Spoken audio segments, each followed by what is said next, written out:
we assume things are nailed on, but you know what? Everyone assumed La La Land was nailed on for Best Picture. True. And look at what happened there. Oscar time. It is pub talk. I think Once Upon a Time in Hollywood is going to storm the Oscars. Parasite's one of those films that blew me away. Parasite will just edge it. I think it's going to be close. Parasite.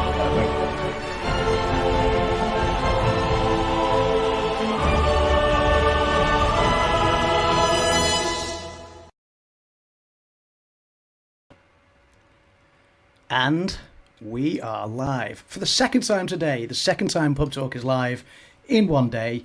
Earlier today, we were over on this guy's channel, Mr. RobFuz. What's up, everyone? I thought I was looking at something completely different when his hand was covering the camera. Along with this guy here, Brandon. Yeah, we were live earlier today over on Rob's channel as we reacted live to the Oscar nominations.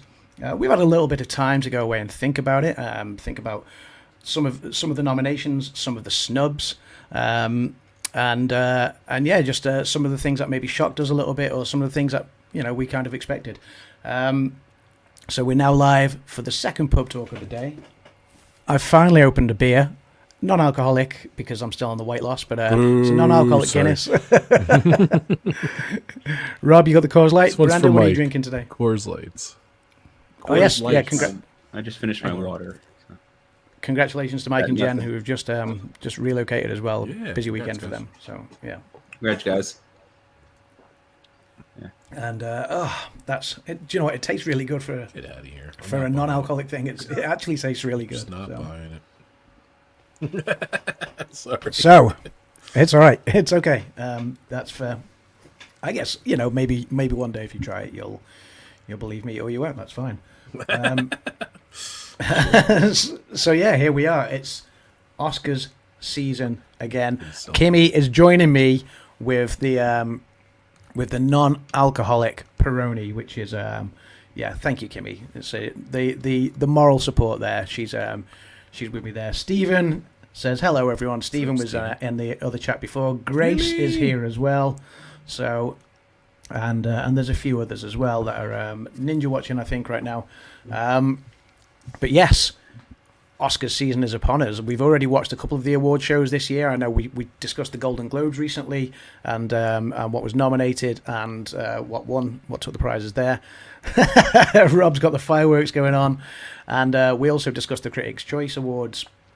And interestingly, there was a few things that were nominated at those awards that didn't quite make the cut today, which we'll get to. So we are a person down at the minute, but that person will be joining us in around 10 or 15 minutes' time. You all know him, DizneyDan. He will be here with us as well. So we've finally got the band back together to talk all things Oscars. I know Brandon's already been on the trail this year with watching as many things as he possibly could, and you're doing all right so far, aren't you, buddy? Honestly, yeah, I was surprised with myself on how many films I had already seen. Me too. Good job. Because we were just going through that large list earlier. I'm glad you kind of got it. I'm glad you were able to get it condensed down because I started trying to go through the list and just counting like, oh, I've seen that. But at a certain point, you reach duplicates. I'm like, crap, have I already said I've seen this? So, I'm on two. I'm going down a list. I've seen 1, 2, 3, 4, 5, 6, 7, 8, 9, 10, 11, 12, 13, 14, 15, 16, 17. And I'm seeing my 18th. Oh, crap. Yep. Seeing my 18th tonight, nice. Which is American Fiction. Nice. I saw 5, I think, in the movie, just scrolling down. I mean, that's still more than twice the number I've seen. So, I've seen a grand total of 2 so far, and that's only because I was fortunate enough to go to the premiere, the world premiere of both of them in Cannes. So, I was at on the red carpet, the world premiere for Indiana Jones and the Dial of Destiny, which gets its only nomination in the score. John Williams, the oldest ever Oscar nominee at the age of 92. In fact, he was the oldest last year when he was nominated for The Fabelmans. He's nominated again this year at the age of 92 this year now. Are we surprised? That record. No. The man's a legend. I would love to see him catch Walt Disney. This is John Williams' 54th nomination. We will get to it, obviously. 54th nomination, and Walt Disney's out there on 59. So whether he'll make it or not, we don't know. But it would be fantastic if he did. But yeah, 54th career nomination for John Williams. And the other film I was on the red carpet at the premiere for Four Daughters, which is in the documentary feature category. But yes, we will get to those categories and more as we get to them. Shall we start with the first category then, guys? I know Dan's going to join us shortly. We do have a little video to remind everyone of what happened last year as well. I'm going to wait until Dan's here before we go into that. I was going to start the show out with that, but we'll take that as our little interval partway through. They do an interval in the middle of the Oscar nominees, so we'll do the same thing. Yeah. So it was six. I'm sorry, 6 movies I saw out of that. 6. How many was it again? I'm sorry, 52? 53 in total this year. So that's 1 less than last year and 2 less than the year before. So we seem to be losing a film each year, which is great because in about 20 years' time, it'll be a lot easier to watch everything. So, 53 nominated films all in all this year, and that's if you include the ones that got a single nominee for maybe VFX or for Best Original Song, Diane Warren again, things like that, or the shorts as well, the documentary shorts, the live action shorts, and the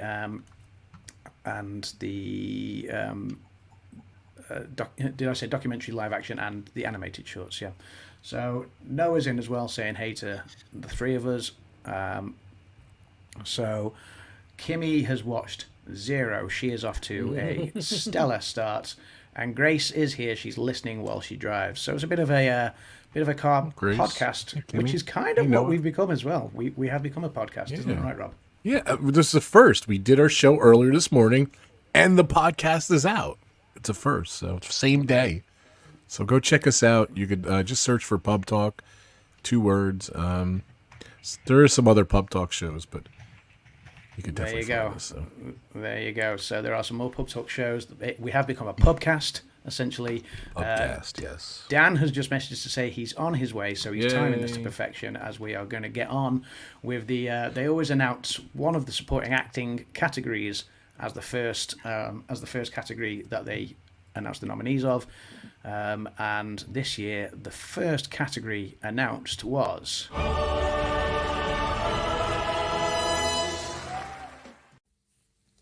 Here are the nominees for performance by an actor in a supporting role.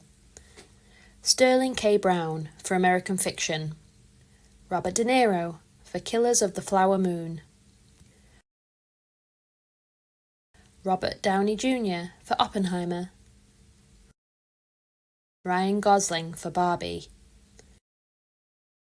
And Mark Ruffalo for Poor Things. That was nice. Is that the actual graphics from the broadcast? That is the graphics from the original that's broadcast. Cool. Yeah, I like that. Looks good. So, we're professional. You guys were able to fix the audio too. It sounds great. Yeah, the Kim's audio always sounds great. Mine has struggled over the last couple of years, although with the microphone this year, I was able to do a better job. So I was referring to the little orchestra or whatever that when you first play the slide. Yeah, that's right. Yeah, there was a little bit of audio issues with that as well, wasn't there? But yeah, an interesting category. Wait, time out. Kimmy is my favorite voiceover artist, hands down. Period. So Kimmy, good job. She sounds like a professional. Yeah, thank you, Kimmy, as well. She for the last couple of years running, she's done it remotely. She's been away working, and she'll pop back to the hotel room where she's staying, and she just within an hour she's got all these files to me, and I'm able to pick and choose which ones I use. Job, and Kimmy. Yeah, she's great. So sorry. So yeah, an interesting category. You were surprised with Gosling, weren't you, Brandon? Yeah. I mean, I was more surprised with Gosling because he was only nominated for Critics' Choice. Yeah, I think that's right. So, like with the Golden Globes, like I didn't expect Ryan Gosling to get a nomination, and so like ultimately, I felt like with the Oscars, they were going to give this role elsewhere, especially because I feel like Saltburn got snubbed in a lot of categories. Yeah, I totally assumed Saltburn was going to take up a nomination here. Absolutely, and obviously we'll see a theme with Saltburn as the nominees go on and unravel. But yeah, I think when it comes to obviously the Globes and the Critics' Choice, and I did touch on this in our show earlier on as well. The Golden Globes and the Critics' Choice divide their film categories into two segments, into performance in a drama and into performance in a comedy or musical. So that means there's 10 acting nominees because you get 5 per category. So you get 10 actors, 10 actresses, 10 supporting actors, 10 supporting actresses. And then, you know, you'll see 2 different winners because like we've seen Cillian Murphy take the Golden Globe for Best Actor, but we've seen Giamatti take it in the other category as well, you know, and Paul Giamatti. And so it'll be interesting to see what happens here. I think Gosling did get nominated in the comedy or musical category, but yeah, that's right. I don't think I expected him to necessarily get nominated in the Oscars. We've got Sterling K. Brown in there. He was nominated a couple of years ago as well. Obviously, De Niro. I can't remember who the other nominee was. Obviously, Robert Downey Jr., who has won awards so far this season.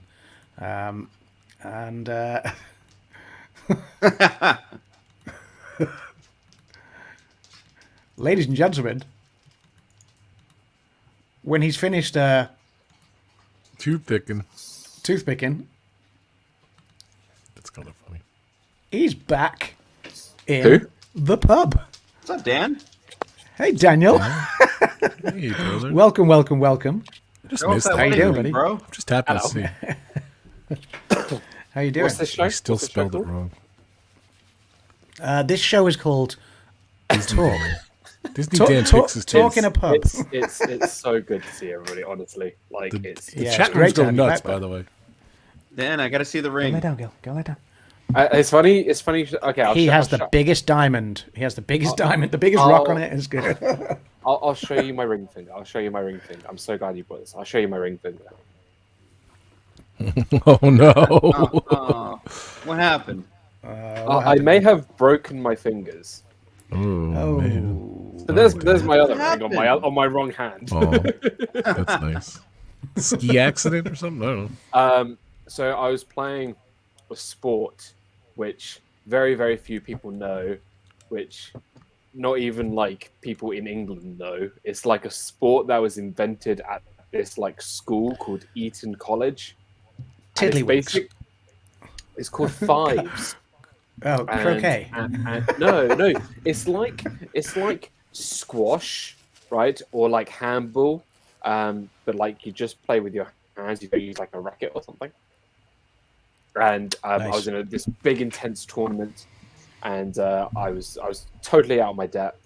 And I went to go and hit the ball, and I actually hit my knee instead, and it broke my fingers. Sorry to hear that too. Sorry to It was hear a that, disaster, like Oppenheimer. Sorry. Too soon? I know you're not dissing Oppenheimer like that. I'm not dissing Oppenheimer. So There are films. There are films I will diss, but Yes, I'm there are other sure films we'll on get here to that I some will other diss too. point. Well, we will get to them. We're just covering supporting actor Yes. nominees at the moment, Dan. What did you get for it? What did you make of it? Have you What, seen all in the ge- list of nominees so far? In general, or just actor in supporting actor in supporting role? Yes, actor in a supporting role. Well, obviously Robert Downey Jr. was my standout of that list for Yeah. Oppenheimer. I think Oppenheimer is probably my favorite film that was nominated of the year. It wasn't my favorite film of the year. That goes to was it the Super Mario Brothers? No. It was no. Yeah, I think that was really good. Robert De Niro in Killers of a Flower Scene thingy. Flower Moon, yeah. Flower Moon, that's it. I thought he was good in that. Mark Ruffalo, I didn't see Ruffalo was the other one. I didn't Yeah, see Ruffalo Poor was the other one. Things, and I haven't seen that yet. But I've heard really good things about his performance. So It's great. He's great. Emma Stone is dude. The entire film is Yeah. like fantastic. and then I'm I've not- boycotting anything to do with Barbie.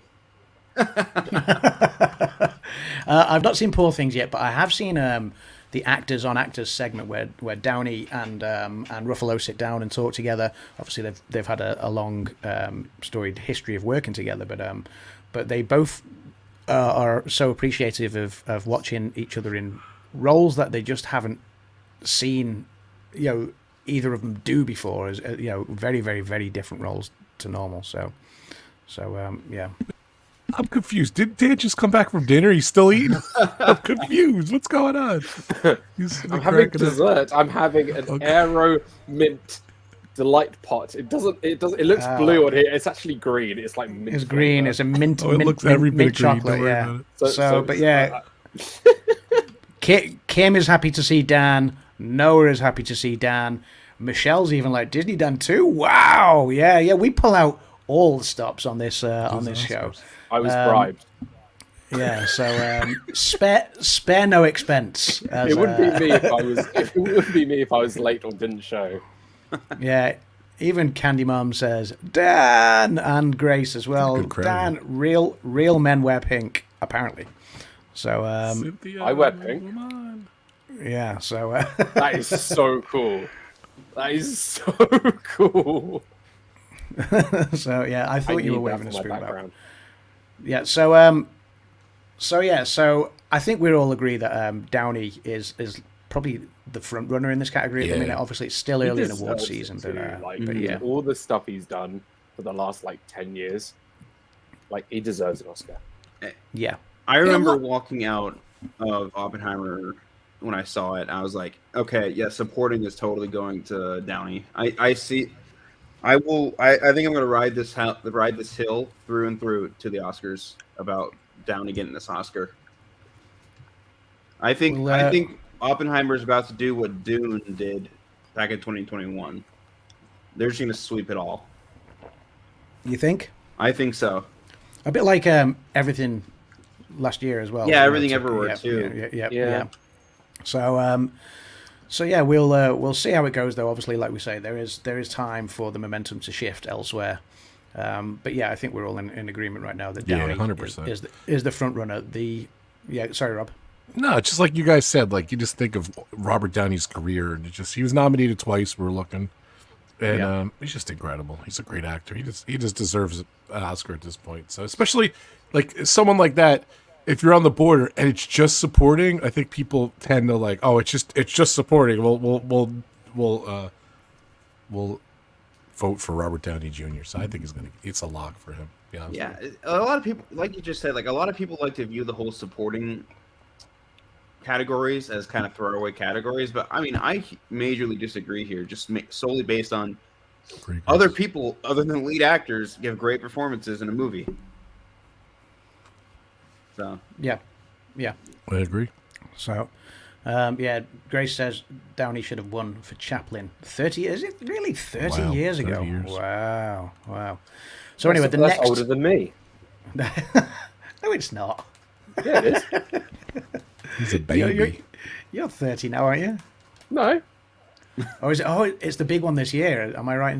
Yeah, that's right. So I told you about the thing. Yeah, the thing. That's right. The thing. Yes, we will discuss the thing another time. But yes, absolutely. But we'll move on to the next category that was announced tonight, and that was for this one.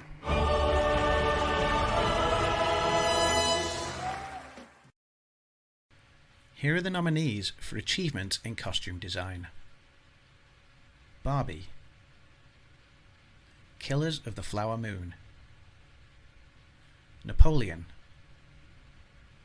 Oppenheimer, and Poor Things.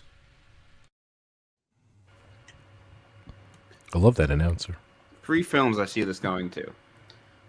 Barbie, Killers, or Poor Things. Yeah, I think Poor Things. I think Yorgos's style. I can't remember if the favorite one for similar things, and you look at some of the costumes from that are worn in Poor Things, you could see a similar theme there. So I'm not sure. Maybe if I think Poor Things might be in the running there. But you're right. I think Barbie's also in there. What else did we have? We had Oppenheimer. Killers of the Flower Moon. Killers. And, yeah. I think that was it. Napoleon. And Napoleon as Napoleon. well, yeah. Yeah, I think it's likely to be between Poor Things and Barbie, in all honesty. Yeah. See, yeah. like, I mean, I could totally see Killers of the Flower Moon coming in and stealing it last minute, though. Yeah. She's going to win Be best actress. That's it. That's Oh. all Killer of the Flowers won. So. Come on, Barbie. Let's go party. You know, I don't think Barbie's going to get much love. I just don't. I think Poor Thing seems like an Oscar favorite, so I think they'll get these sub ones, but Oppenheimer's just going to blow away for the other stuff. I don't Not getting think any love Oppenheimer's from going to get me. stuff like this. Not getting Yeah, any love from me. Not I'm even not the sure if costume Barbie- design. I'll tell you this. again? Right. You know what? I'm just going to say this right now before, all the Full chat screen, starts to Adam, hate full me. screen. Full screen. Go on, say it. Put me full First screen. Disney ran of I'm going to say 2024. it right now. I'm just going to throw it out there, and I don't care if this changes anyone's opinions on me. Doesn't matter. I think Barbie was one of the worst films I've ever seen in my life. By a country mile. Like, I would take any of the Twilight films over Barbie. I would take any of the 50 Shades of Terrible over this film. I would rather go back and watch Jaws 2. Ouch.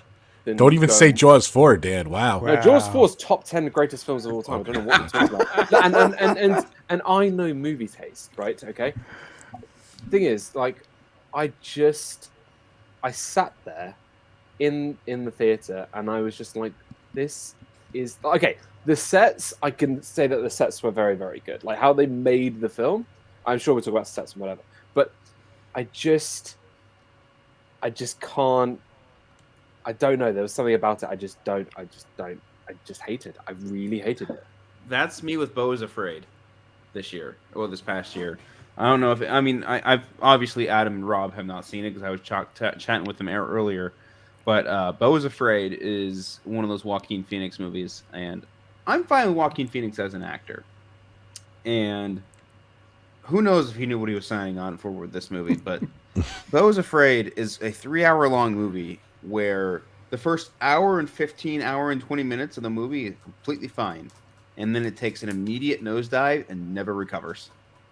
So you're stuck for another hour and 40 minutes in the theater, just kind of sitting there and being like, okay, when is this over? Interesting. And that was one that I was expecting to be nominated today for something as well. So glad it wasn't. Yeah, so, spoiler alert, Beau is Afraid did not get any nominations. So there we go. I can see, I think Barbie has been overlooked in a few categories that people may be expecting it to get nominated in. That I think a lot of people thought the whole Barbenheimer thing was going to lead the Oscars this year, and while Oppenheimer did do fairly well, not as well as maybe I was expecting, but it did do very well. Barbie maybe did not. It's Yeah, it was funny. They came out the same week or the same day or same. it was around within that, the yeah. week. It was the same Yeah. weekend. Yeah, and Oppenheimer did great, and then Barbie just went, phew, and like Well, in the box Oppenheimer, office. what? And then they knew it was going to come around for the Oscars. So Yeah, box the office wise, yeah. Barbie did fantastic, and then Yeah. but it seems to have been overlooked in certain categories this year. I think so, which we'll of course get to. But yeah, I think in this costume design category, like Brandon said, I think we're probably looking at Barbie might be in the running for this one. Could we see an upset with Napoleon? Nope. No way. I'm shocked don't it's know. even there. Being honest with Same. you, I Like any other don't awards. know.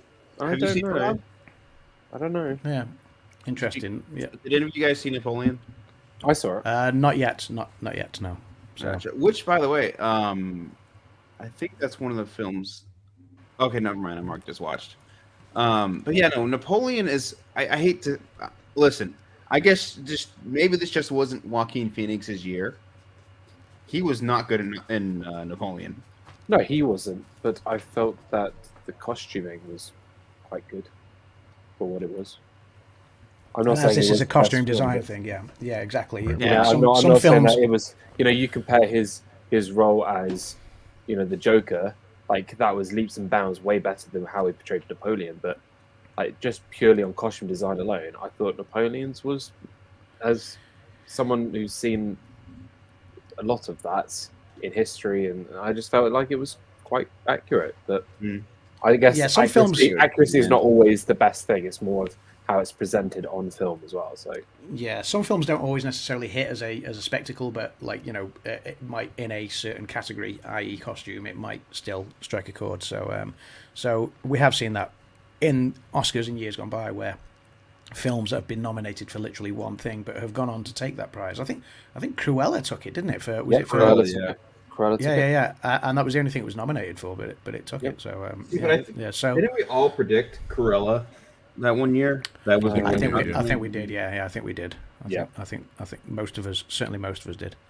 But similar to obviously costume, the next category that quite often goes hand in hand with it is.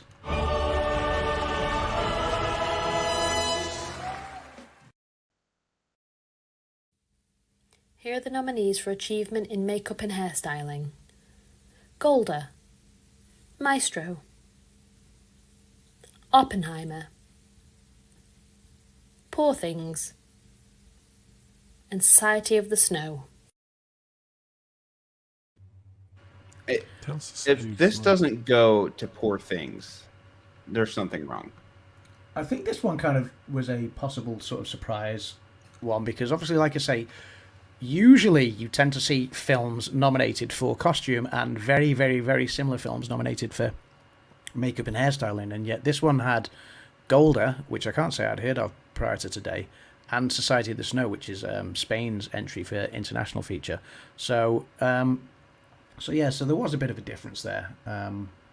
It's interesting, but so you think this one is going to go to? Did you say to Poor Things? I think Poor Things, because quick running, like quick predictions here. I think Poor Things is taking this. Since you guys, you guys haven't seen it yet. When you're watching it, kind of look out for what it's nominated for, and you'll be like, okay, I completely understand why this is nominated for this. Yeah, it is a film I'm very much looking forward to seeing. Grace mentions that Oppenheimer is back in theaters in the US. It is in the UK as well, Grace. Yeah, it has. It has just been re-released this week. In the IMAX and things like that. So I think Spider-Verse is as well. My local theater is playing Spider-Verse today. Yeah, that is back. Yes, I did see that. Still haven't seen it. It's neither have I. It'd be interesting. Dan, I'll share our to watch list later with you. Yeah, can you share that now? Actually, I was just about to ask. Time out. Dan, breaking news. Adam's only seen 2 movies on the list and does not drink anymore. No alcohol. What? Breaking news. This, God bless him. This is a non-alcoholic Guinness. How good are they? They're so nice. This is what I was telling Rob at the start of the show, and he did not believe me. They're so nice. Surprisingly, very, right, very good. Wait. You have joined the Dan wagon. There's a small rumor that I might be getting married later this year, and so I kind of, if I'm going to be, tying the knot and, having pictures taken that last a lifetime and they go on your wall and things like that because it's like the biggest day of your life, then I want to make sure I kind of look a bit better than I do right now, or better than I feel right now. Thank you, Rob. So I'm not laughing at you, Adam. Yeah, no, laughing at Rob. Yeah. So it's just to look and feel a bit better within myself. Getting a little bit better shape. And the alcohol. God bless you. For a few months will help that. So what for a couple twilight zone are we living in here? Because when I was leading up to getting married, I drank more than I've ever done in like 10 years, and now the opposite is for you. That is true. It's isn't it weird how we kind of swapped roles? So maybe you can drink for me. I don't drink. I was going to say you stopped again. Yeah, that's right. So there we go. My mind, like with a lot of these films. To be fair, I've only seen very few amount of these as well. I think I've only seen 2 or 3 as well. But I got to say, like last year was such a disappointment in terms of films. I just felt like there was like I agree. None. 100%. There was none that really was just like, oh wow. There's only one film that I saw last year. I was like, wow, can't wait to see this, and it could have been nominated for something, and it didn't. But I'll get to it when we get to that point. Dial of Destiny, right? Nope. I just want to piss Brandon off. That's all. So Uh, we'll get there, Brandon. I agree with Dan. There were a lot of misses. I this agree year. too. Last year. And okay, so I've seen 89 2023 releases. And I guess my list from 54 down were all bad. Wow. Oh wow. So anything above that were just okay. Some were just okay above that, and some were great.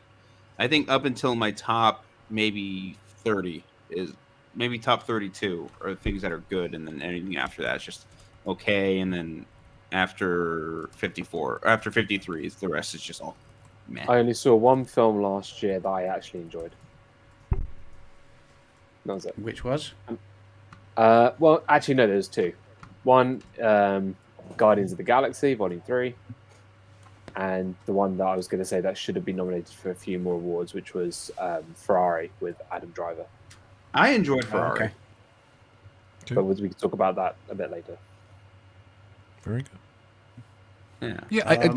Like I said, if they didn't have to pick 10, I said to Adam, I'm like, they're only going to have to pick like the minimum 8, 6, whatever the heck it was. But it's just the automatic 10 now for moving forward. So Yeah, that started know. 2 years ago. So yeah. yeah, so I was disappointed as well. But yes, so the next category nominated was. But we need.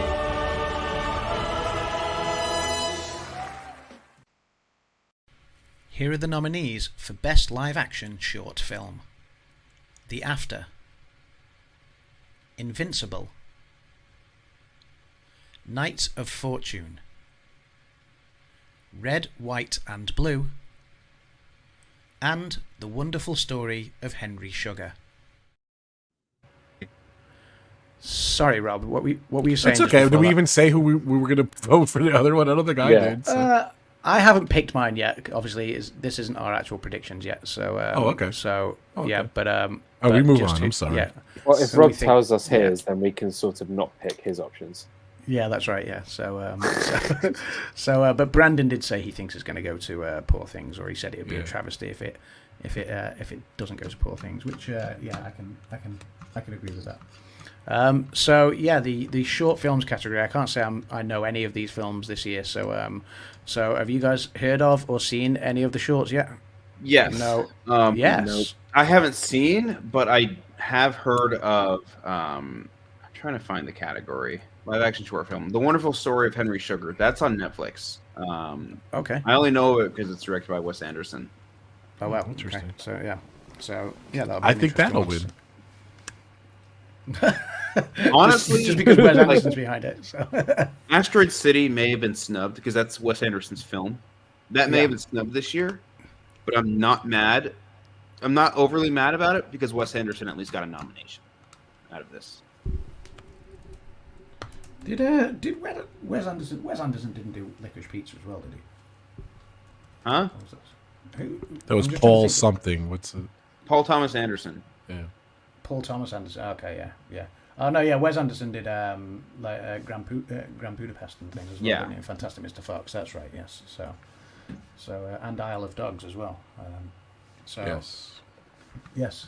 So okay. Yeah. Interesting. Moving Yeah. He may well be in the running there.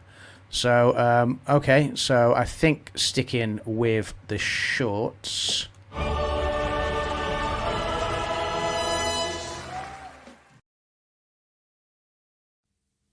Here are the nominees for Best Animated Short Film: Letter to a Pig, 95 Senses, Our Uniform, Pachyderm, War is Over, inspired by the music of John and Yoko.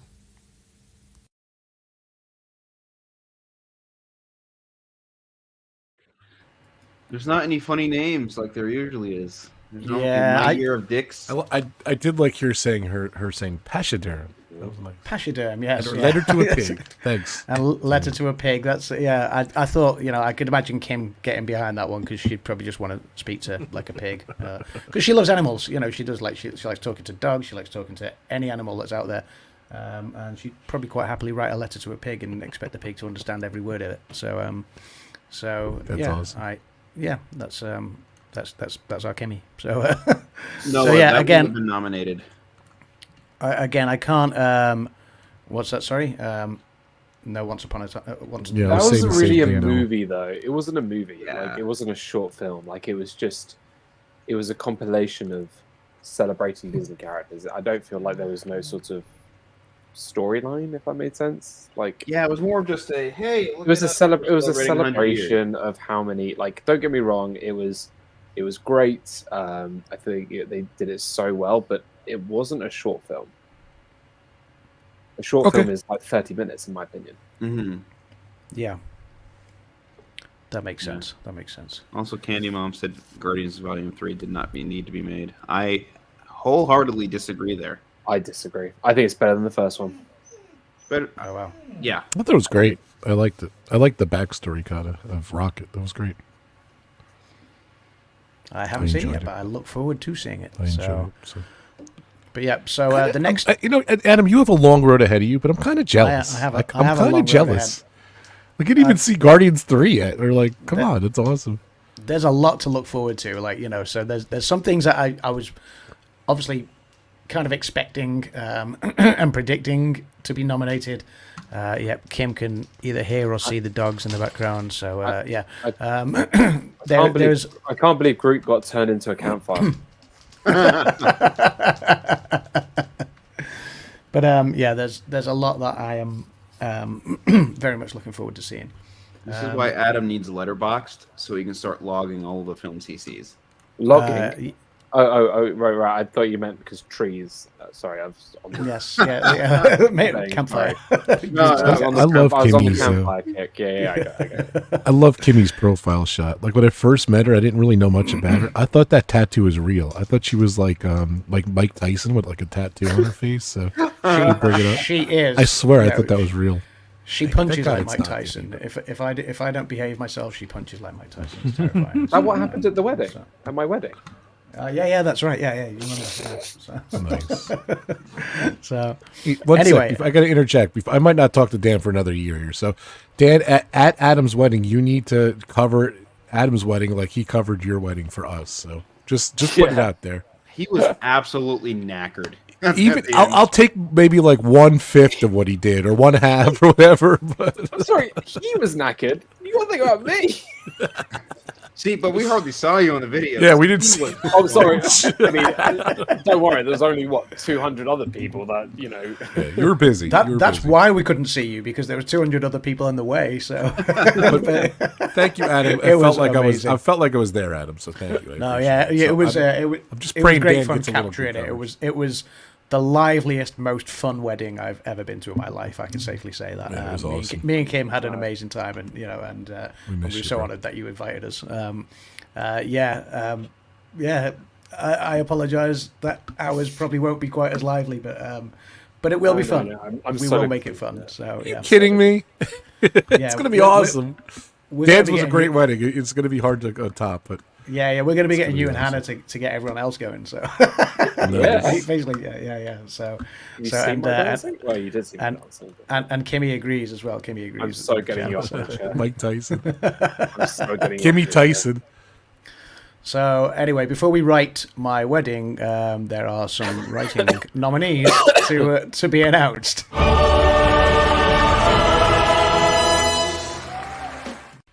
Here are the nominees for Best Adapted Screenplay: American Fiction, Barbie,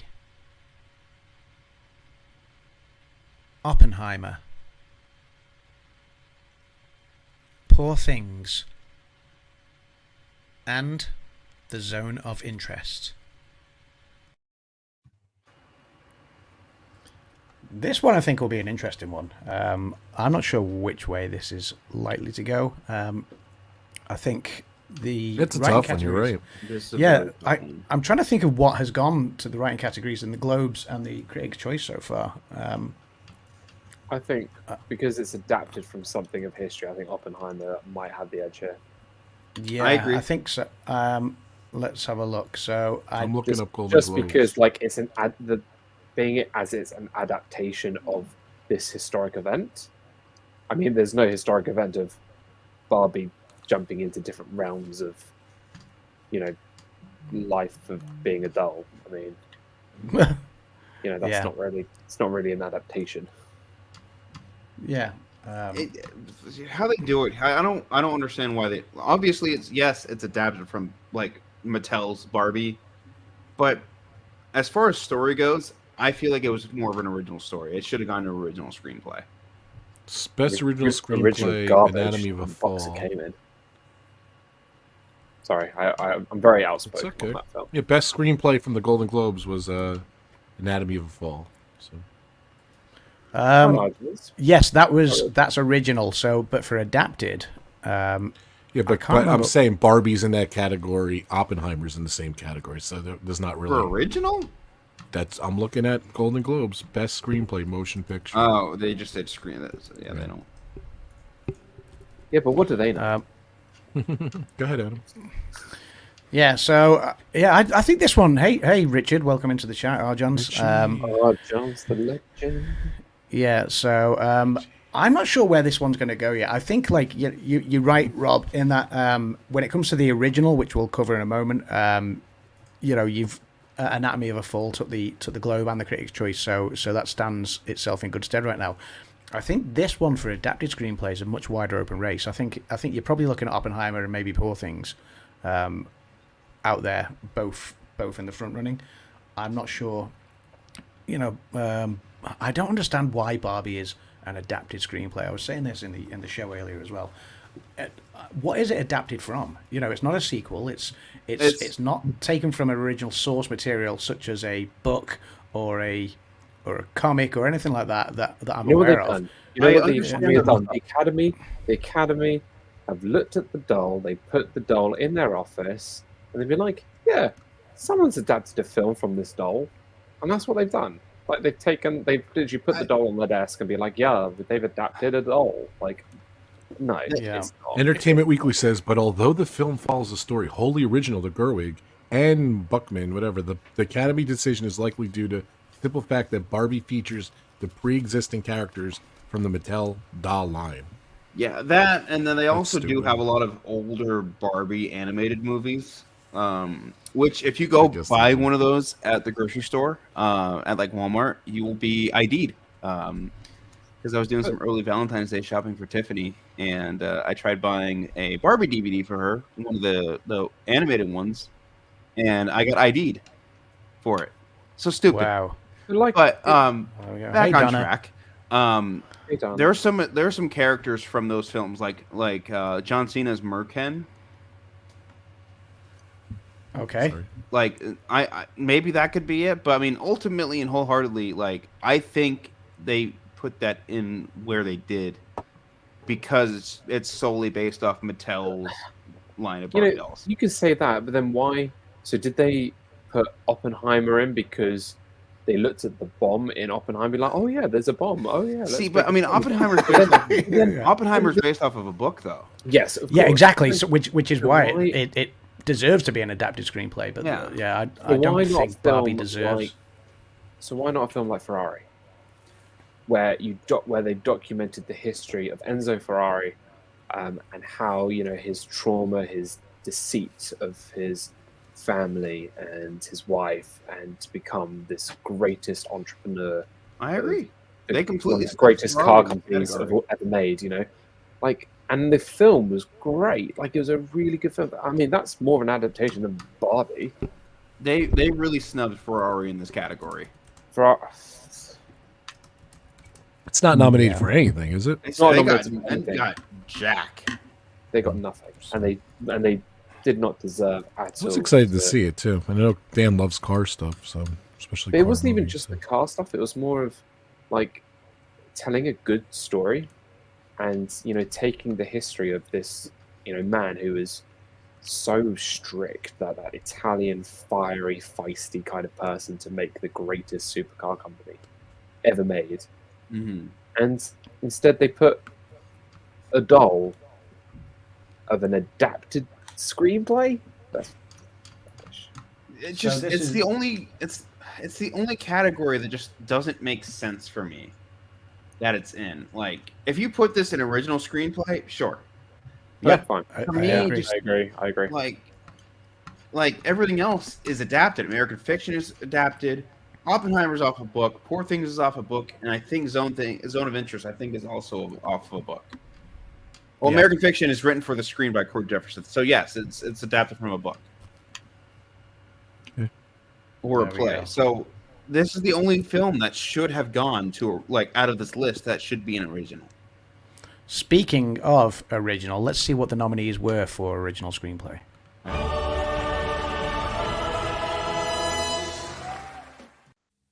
Here are the nominees for writing: Best Original Screenplay: Anatomy of a Fall,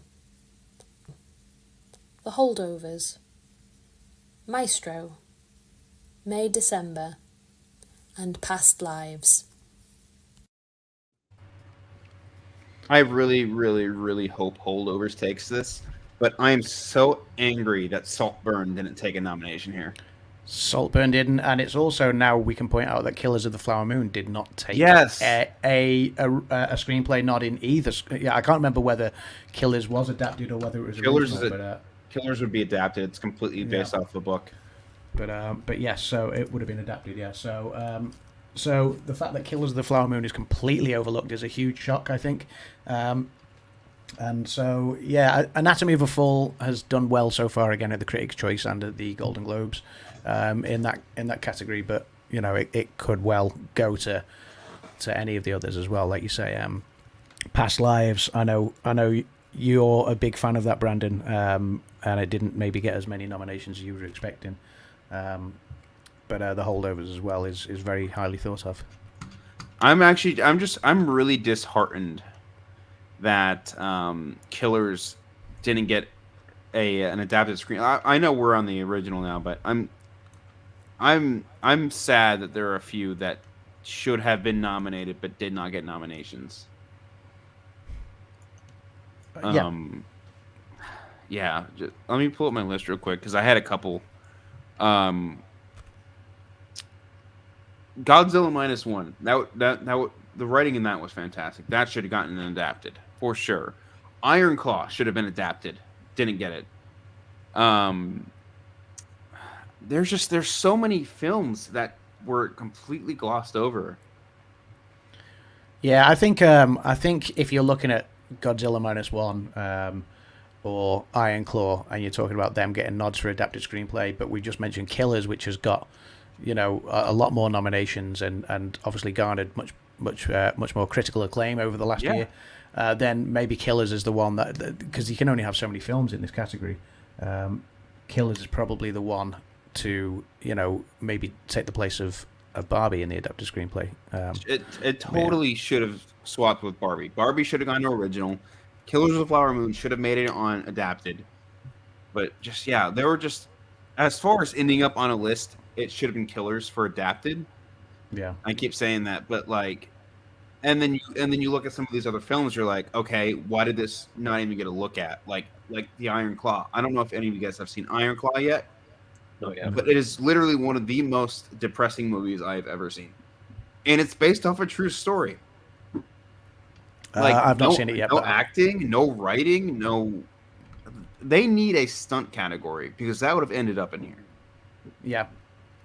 Yeah, I'd love to see a stunt category at the Oscars, I'll be quite honest. So I think that would be, it always used to be 24 categories. It went down to 23. I'd love it to go back to 24 with a stunt category. A stunt category. That would be amazing. Yeah, I think it would be great if they. They're more likely to do an adapted toy screenplay award than a stunt award. Trust me. So the film based around a toy. That's what they're going to do. So don't get your hopes up. Yeah, and I really wish they gave us this, like right off the bat, obviously every action film wouldn't make the short list, but you'd have so much to choose from. You'd have John Wick, you'd have Mission Impossible, Godzilla, Iron Claw, Guardians. There's just The Creator. There's just so many films that you could just choose from and be like, okay, this works. The stunt work in this was fantastic. Let's give our love and appreciation to some of the people who make the stunt categories work. These So stunts. the only reason why this wouldn't work, right? The reason why the stunt category wouldn't work, just imagine it, right? So they announced the category, right? This is the category for best stunt. We've got this movie, this movie, this movie, and the winner is this movie. And then they'll say, unfortunately, this person can't be here tonight because he's recovering from the stunt that he won the award. Right? And that's why it won't happen because Or they wheel him out. He's in a wheelchair. He's like the brace on. That's why it won't work. You know what's funny is like Tom Cruise would just win every award every Probably year. would. That freaking cliff jump he did in Mission Impossible. Oh my god. Yeah. Very good. All right. No stunts, so move on. No stunts, but going back to performing, the next category announced was...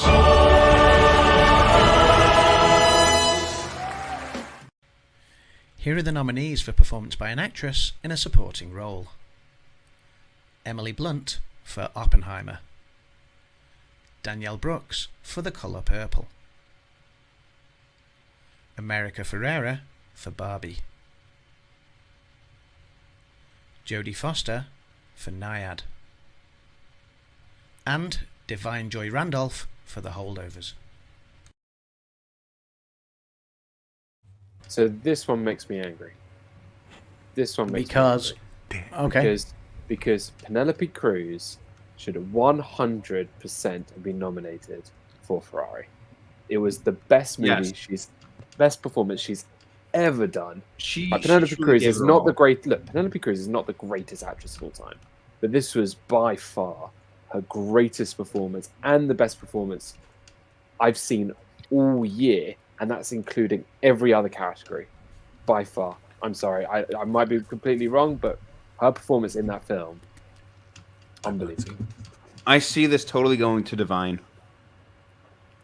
I think Divine and America Ferrera are both in the running right now. America did take an award at the Critics' Choice as well. So, Divine has won the Golden Globe and the Critics' Choice.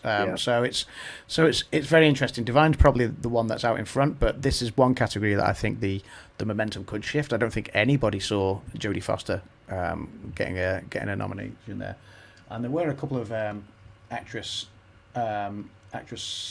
overlooks. I'm not sure who the lead and who the supporting actress is from May December when it comes to obviously you got Julianne Moore and Natalie Portman, who were both being talked up a lot about awards season. I know you weren't a big fan, Brandon, but yeah, I think a lot of people were expecting to see them nominated for Oscars this year. I'm surprised neither of them got nominated, only because like you said, like you were just saying, they were being talked a big game, but I'm not mad they weren't nominated. Yeah. Okay. So, Jodie Foster falls off the face of the earth, and then all of a sudden I've seen her 5 different times in the last 2 weeks. So yeah, she has been around a lot. She has been around a lot in the awards season. She was at the Critics' Choice Awards the other week. I think she was at the Globes as well. So she was there in attendance. She presented too, I think, right? Yeah, I think so. Yeah. So this is the only nomination for Color Purple, right? Yes, I believe it is. Yeah, it's the one and only nomination for the Color Purple. I was a little surprised, a movie like that. Who knows? Yeah, did better in the Globes and the Critics' Choice. So you know what that film reminds me of? You know that film a couple of years ago called In the Heights, where it had such a big hype around it, and actually it just fell flat. Yeah, that's how I felt about The Color Purple. There we go. Yeah. I agree. So after the supporting actress nominees were announced, obviously they always take a small break, don't they? And so this is our chance to go on. Rob, are you? Well, no, I'm just saying this is good. Yeah. I'm excited. Okay, so just obviously this is our 6th Pub Talk nominees. Pub Talk coverage of the Oscars. We've done this for 5 years running. This is the 6th one that we've done now, and it's great that everyone kind of gets involved. We've had so many people supporting us and getting involved with the predictions and things over the years. So we're just gonna play back a little reminder of what happened at last year's Academy Awards.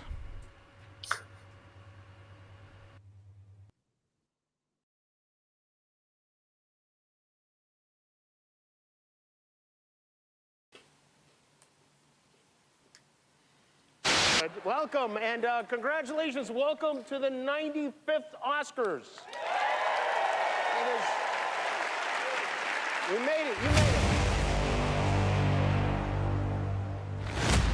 And the Oscar goes to Everything Everywhere All at Once. And the Oscar goes to Everything Everywhere All at Once.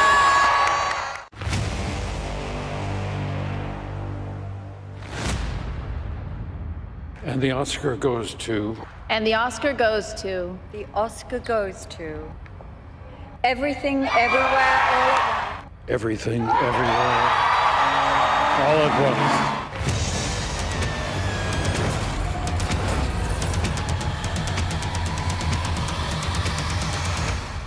What's happening? And the Oscar for the Pub Talk predictions goes to...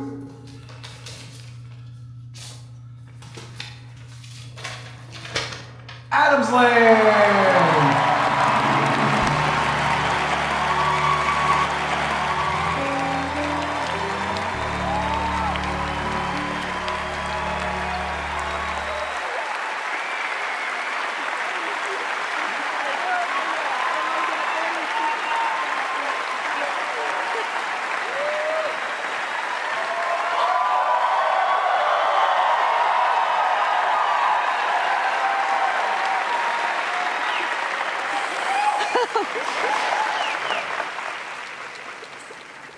This is the fourth one I've won,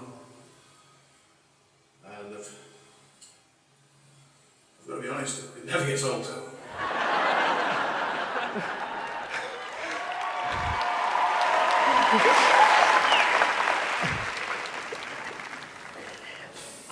So I guess I've got a few thank yous to make. I'd like to start by thanking the Academy, my fellow nominees and peers that were in the race for this. It's been a hell of a ride.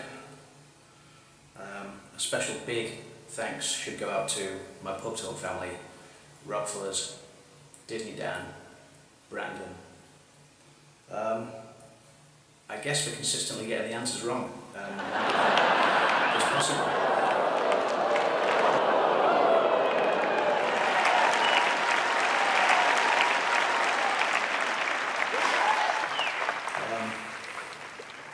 Last of all, I'd like to give an extra special big thank you to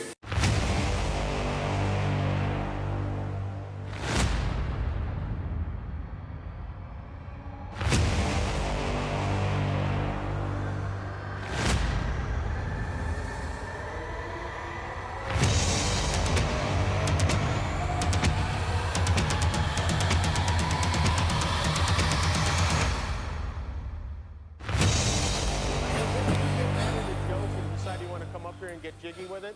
You okay? It's not going to be easy. There are a few of my friends you're going to have to get through first. You're going to have to get through the heavyweight champ, Adonis Creed, before you get to me. You're going to have to do battle with Michelle Yeoh before you get to me. You are going to have to beat the Mandalorian before you get to me.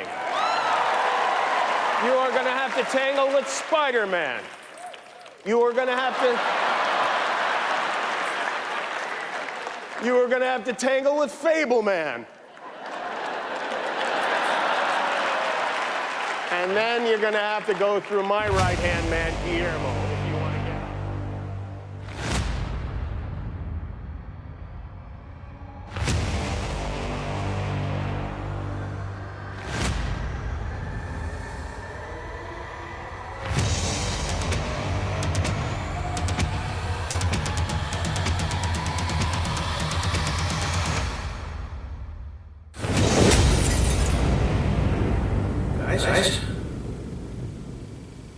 Guys?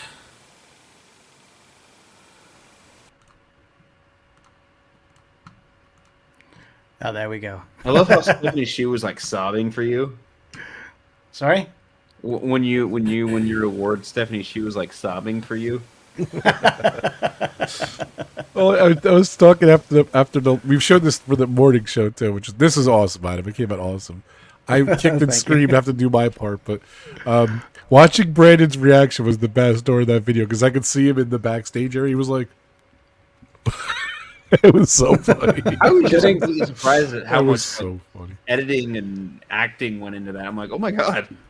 That was it actually took a lot less than I thought it was going to. I thought it was going to take me a lot longer to put it together, but it was literally a couple of hours of me and Kim acting the bits out, and the editing was a lot quicker than I expected. So I will say though, getting your competitor to read out your name because he won is a bit mean.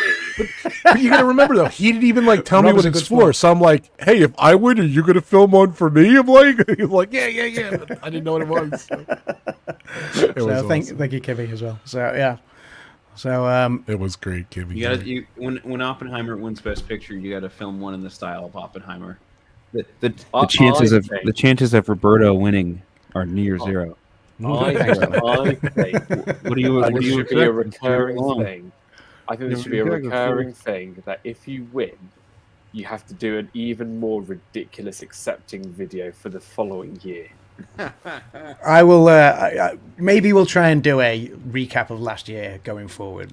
So whoever wins, But it's got to But be it just means as ridiculous. it just as means the last whoever wins has got to be on board. So Yeah.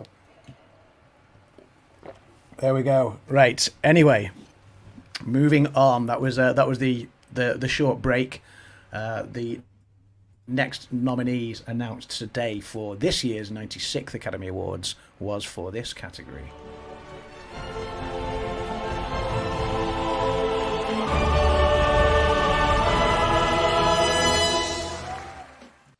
Here are the nominees for music, Best Original Song. The Fire Inside from Flamin' Hot. I'm Just Ken from Barbie. It's Never Went Away from American Symphony. Wazazi, A Song for My People from Killers of the Flower Moon. And What Was I Made For from Barbie. There she is. This is going to What Was I Made For? I'm Yeah, just it's- is a very catchy song, but it doesn't embody what the Barbie film was about, and I just don't see any other original song taking it. It's interesting that you say this because that was the song that won at the Golden Globe. What Was I Made For? But Yeah, it didn't and then- win, and then it didn't Just win at Ken the won Critics' Brit. Choice. I'm Just Ken won at the Critics' Choice. Yeah. So yeah, I laughed because when we were recording live earlier as the nominees were announced, I said Diane Warren this year as a joke, and then she was the first one announced, and I was As like, he said it, it like, popped up. yeah, It was the funniest thing earlier. They are going to announce Diane Warren as an Oscar nominee every year until she finally wins one. Is this going to be her 15th nomination? And she's not won one yet, bless her. So yeah, and I think this is going to be like her 7th in a row. I think so, something along those lines. Yeah, that's very, very, very. But like, funny, is she in charge of that category? I'm confused. Welcome in Dave, Like, by the way. Welcome in Dave. welcome. Yeah, I never. I don't know. It's funny. God bless. Diane Warren is talent. She is talented, but Yeah, it's always she is, slim. and she It's always slim picking. I was hoping Peaches was going to be nominated here. So I'd rather take that song of any of the other Barbie films. Any day. That was nominated for the Golden Globe, and I mean there was a lot of songs nominated at the Globes because Barbie had 3 songs in the running at the Globes. So yeah, so obviously one of them missed out. Peaches missed out. So yeah, it's very, very interesting that this category is somewhat changed. And like you say, I think I think Diane Warren is maybe on the board of selectors, maybe for this category. She's like, you know what, I'll be in the running again. So yeah, we'll see. I how she wish she fares on won that. it this year because I just don't want Barbie to win anything, but that's just me. I think this is a category that Barbie will take an Oscar. It will, it will, it will, but I'm not. I think so. I knew early on that Peaches wasn't going to get nominated because when they were doing the Oscar shortlist, it didn't make the shortlist. Which one? Sorry. Peaches. Oh yeah. So Kimmy's like, just give her the Oscar. I do think it's going to go to Barbie though. I'm surprised that none of the. I guess this is. after this season. I'm surprised none of the songs from Wonka was nominated, but I think that will be next year. There weren't any good Possibly. songs in Wonka. No, I disagree. One or two. I It was, disagree. it was a good movie. I love Wonka. I disagree. Wonka got snubbed. I think you- I think the music was very good in that. Are you a big lover of Noodle? No, but like the whole having pure imagination in that song, in that film. I mean, but it's not an original song. No, of course, but I still think the music is by far and away some of the best I've heard all year. But that's just me. Yeah. So, okay, sticking with the music. Let's do it. The next category announced.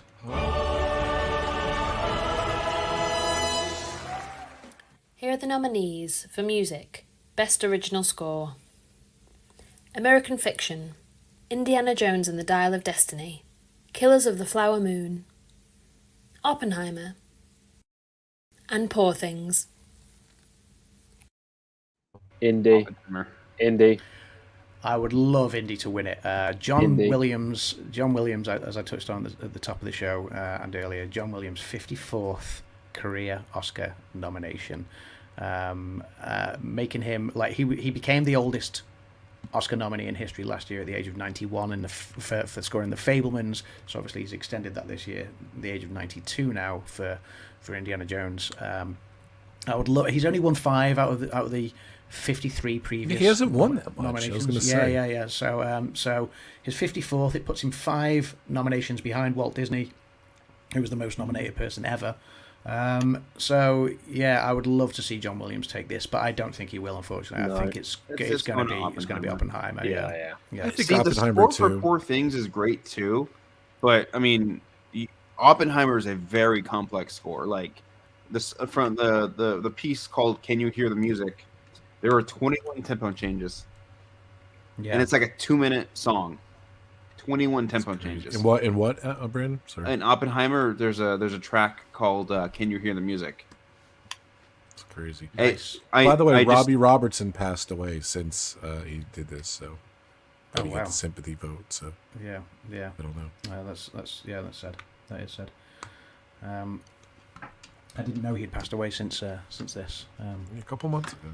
Yeah. An interesting comment from Dave there. John Williams is our modern day Beethoven or Mozart, in my opinion. I think John Williams is the greatest music maker of all time.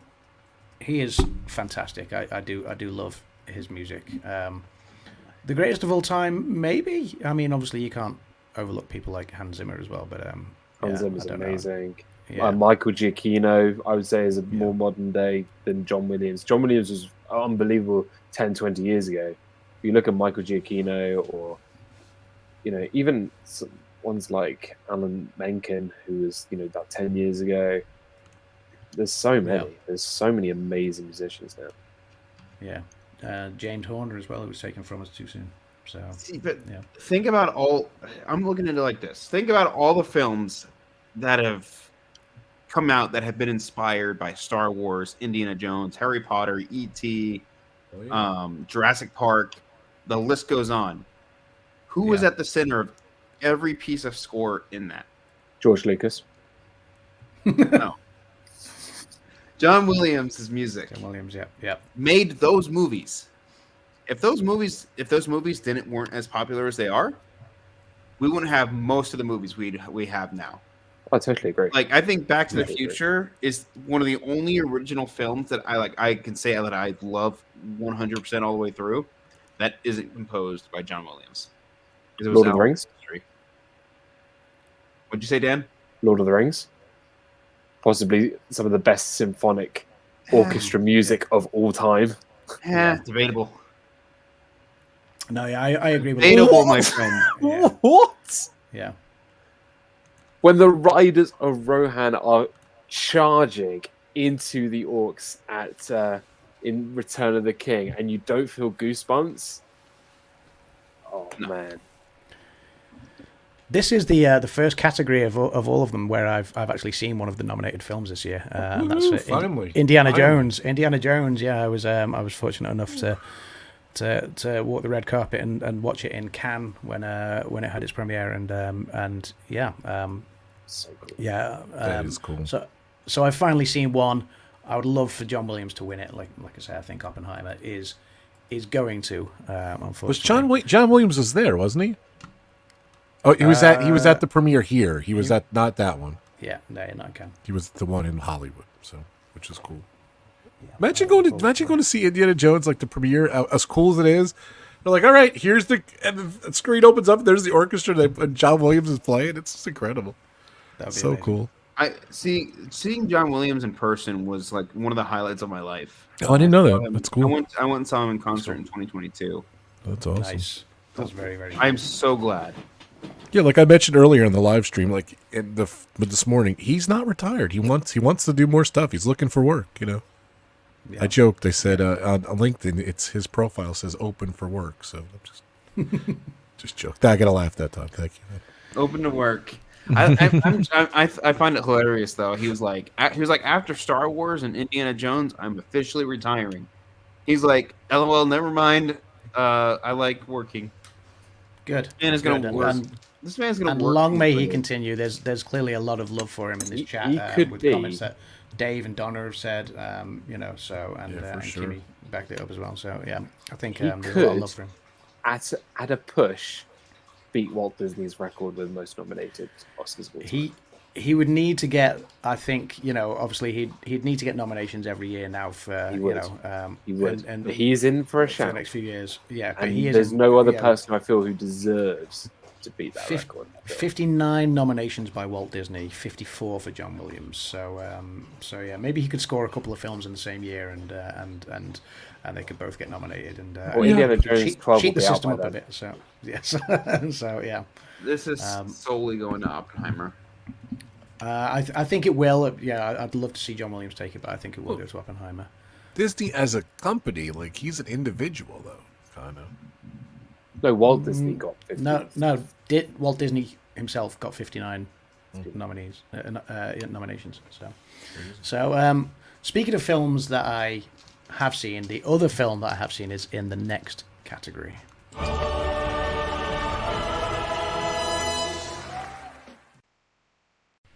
Here are the nominees for Best Documentary Feature Film. Bobby Wine, The People's President. The Eternal Memory. Four Daughters. To Kill a Tiger. And 20 Days in Mariupol. I know what I would like to win, based just purely on the fact that I went to see the world premiere of it. But To Kill a Tiger, who would want to see that? Wow. I gotta admit, To Kill a Tiger. Controversial, Dan. Yeah, no, I know. No, yeah, Four Daughters is the one that I went to see. And yeah, that again was the world premiere in Cannes. And I'm not going to say it blew me away, but I kind of, I felt quite passionate about the. I felt for the family in the subject matter. It's it's about how this mother who obviously was a mother and her four daughters and the two eldest ones ran away from home to go and join ISIS. But but in order to tell the story, they brought in two actors to play the two eldest daughters. And so that was difficult for the actors as well. It was a difficult job, but obviously it is a documentary. So, but yeah, it was. It got a huge standing ovation in Cannes, and I'd love to see it take the Oscar. I don't necessarily think it will, but that's Daniel. Thank you. Can I ask quite a serious question? Really? Now, every year we've been doing this for 6 years. Now, every year when we get to this isn't a rant. This is a thought-provoking hypothesis. We've been doing this for 6 years. And when we get to these documentaries, short films, all these kind of categories for best, whatever. Let's be real here. Like, the best documentary, people aren't tuning into the Oscars to watch best documentary. They're just not. It's fact.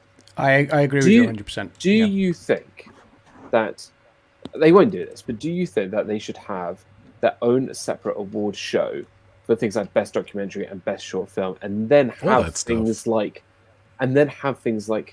best stunt team in a feature film as a replacement, or best, I don't know what else you can add to it. Do you get what I mean? That's a great point, Dan. I gotta interesting point. It's an interesting. So I'd rather know who would win best stunt team over best short film 30 minutes. You get what I mean? Yep. Rob? Don't they have stuff that they award prior to the Oscars, like a bunch of different categories? The Governor's Ball. The Governor's Awards, sorry. The Governor's Awards. So, yes, they award, it's like achievements in technical science and things like that, I'm not sure. I've never really looked massively into those awards. But yeah, they're kind of like honorary Oscars, essentially. The reason that the documentaries and the shorts and everything get nominated, the Oscars is all about film. And a documentary is a documentary film. The short is a short film, an animated short film. So that's the reason why, and it is literally all things film. I do agree that stunt should be a category that has its own award. I do agree with that, and there may be one or two more. And I agree as well wholeheartedly that, nobody's ever really necessarily tuned in to watch documentary, although there have been some superb documentaries over the years. Navalny last year was an absolute blinder. I thought that was superb. Yeah. So, there are other films that aren't even nominated at the Oscars. And it's just like... Yeah. So many people make the reality is, I'm sure there is other awards that they win, not just the Oscars, though. Yeah. I just it was just something that I just had on my mind, because we get to these every year, and we're just like, oh, I think this short film's going to win, or that short film's going to win, but actually we don't. 99% of them we don't watch. This is true. I was thinking that they always bitch about what's it called, that it goes over the time, and this takes up time. But Dan, by the way, the Oscars start at 7 this year, Eastern time, so it is starting an hour earlier. It's starting earlier, and for us in the UK, because the clocks change on Saturday the 9th going into Sunday the 10th of March. In America, not in the UK, the clocks don't change until the 31st of March in the UK. So that means our gap between Eastern and GMT is going to go down to 4 hours. So when it starts at 7 p.m. your time, it's going to be 11 p.m. our time, which is 2 hours earlier than what we used to for the Oscars. It normally starts at 1 a.m. It did start at midnight last year, but it's normally 1 a.m. UK time that the Oscars actually starts. So the fact it's going to be 11 p.m. this year will be a novel change. Probably. I didn't realize it was in your favor. So sorry, dude. That's good. They're still inconsiderate that they can't do it during my bedtime hours of 7 o'clock in the evening. But, Yeah. So speaking of the categories you love so much, and the short. Speaking of bedtime, no. Speaking of documentary shorts or live action shorts or whatever, the next documentary short was the next category announced.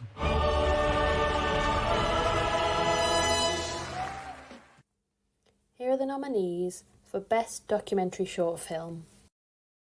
The ABCs of Book Banning, The Barber of Little Rock, Island in Between, The Last Repair Shop, and Nai Nai and Waipo. Bravo, Kimmy. 9-9, Waipo. Not gonna lie, I thought Kim said something else on the first one. Kimmy says woo, and not because of documentary short. I know Kimmy is wooing at the fact that the Oscars are going to start at 11 p.m. because Kimmy, much like yourself, Daniel, is a bit more of a not a night owl, an early bird rather. Early to bed bird, and the late nights are less favourable to Kim. So she'll be happy very much so with that 11 p.m. start. So. I can't say I've seen any of these documentary shorts. I can't say I know anything about them. I will try and watch as many of them as I can. I do like to see them, and some of them are quite interesting subjects I've found over the years. Some of them not so much, but Yeah, they're always. You could knock these out in like 3 hours. Like if they're Oh, you yeah. actually see them on Netflix or HBO or something. It's actually kind of cool. Yeah, exactly. Yeah. Two So parts, yeah, some of them last like 40 minutes. Some of them last much less than that. Some of them maybe sort of only 15, 20 minutes. So yeah. I'll try and watch as many of them as I can, but I can't say I know of any of them. What about you guys? You familiar with any of them? I haven't heard of any of them. I was kind of joking. Island in between. That is what we are. Just That's not copyrighted. So, like islands. In Move it on. Move it on, please. the next category, and this one did throw up a couple of surprises. So here we go. Let's do it.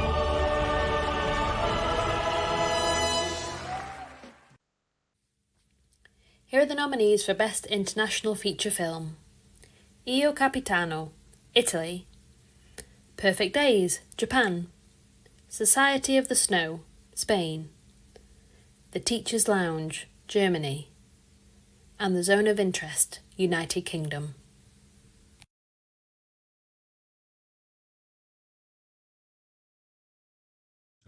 I am Ili dying. Capitano. I am dying to see Perfect Days. I've seen trailers for it whenever I go see movies. It looks fantastic. I hope it wins it. But oh my god, am I pissed off that a couple films were snubbed here. First of all, couple of big Godzilla snubs, -1. Right off the bat. How are you going to give Past Lives a Best Picture nomination, but not international? And you can Rice say Boy exactly the Sleep. same. I don't know if any of you have heard about the film called Rice Boy Sleeps. That No. deserved a nomination for sure in this category. And Anatomy of a Fall. Also Yes, snubbed. yeah, exactly. Anatomy of a Fall. Like, what the hell are we doing here? Already won Golden Globes and Critics' Choices and completely snubbed in this category or completely overlooked. Yep. Unless there was any reason that they weren't submitted by their countries, like, unless they weren't eligible for whatever reason. That's the only thing I can think of because, and I've not looked too much into that yet with it having only been a few hours ago, but I was extremely surprised at, when it came to film not in the English language for the Golden Globes, Anatomy of a Fall won that. When it came to Critics' Choice, Anatomy of a Fall won it. To see it not in this category here for international feature is a huge, huge surprise. I understand why Rice Boy Sleeps wasn't nominated now. It's technically counted as a 2022 film. Okay. I revoke my anger on that one, but my anger remains. Didn't get nominated last year. Are you familiar with any of these ones, Dan? Or no? I nominated Dan's wedding video, and it just didn't. They didn't accept it. So yeah, that'd have been awesome, right, Dan? It probably needs a bit more editing and polishing. A little more editing. Yeah, more editing. It's had enough editing. just Trust me. So make Dan and Hannah pop up 4 times at the end, like with a shattered mirror. And, But then at the end of the video, we're all going to go. Yeah. Like what you did 20 minutes ago.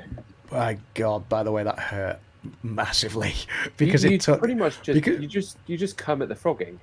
You have to speed it up. So obviously, I had to do that for quite a while to get enough footage to do that, and physically it was really quite demanding. So I can't wait.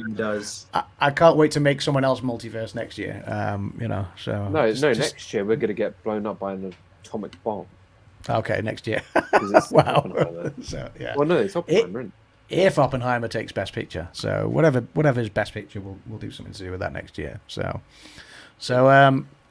yeah, I can't say I'm massively familiar with many of these international features. I know Zone of Interest is talked up a lot. It has been before award season started, before the Golden Globes even started. Zone of Interest was being talked up, and the fact that Kimmy says it was hilarious in real time. Yeah, maybe one day I'll show the outtakes from me filming the multiverse jump.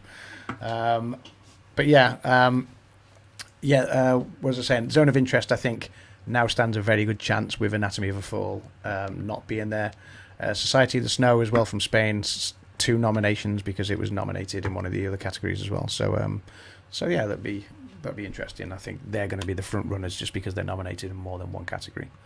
So, but I think Zone of Interest is probably the front runner if I'm being honest, for international feature. I'll get to why in a bit, other than the fact that it was talked up beforehand.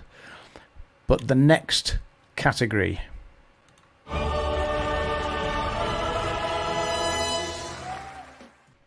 Here are the nominees for Best Animated Feature Film.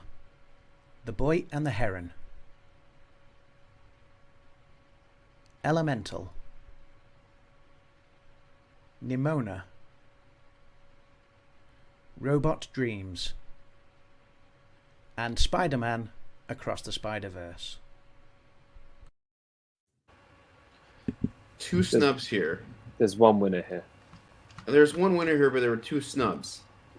Mario, the Super Mario Bros. Movie, should have been nominated. Yep, I agree. Mario not being in there is a huge snub. Yep. And then the Teenage Mutant Ninja Turtles Mutant Mayhem. That was done so well. Like, it had the style of Spider-Verse, but they didn't overwork their animators like Spider-Verse did. It was really good.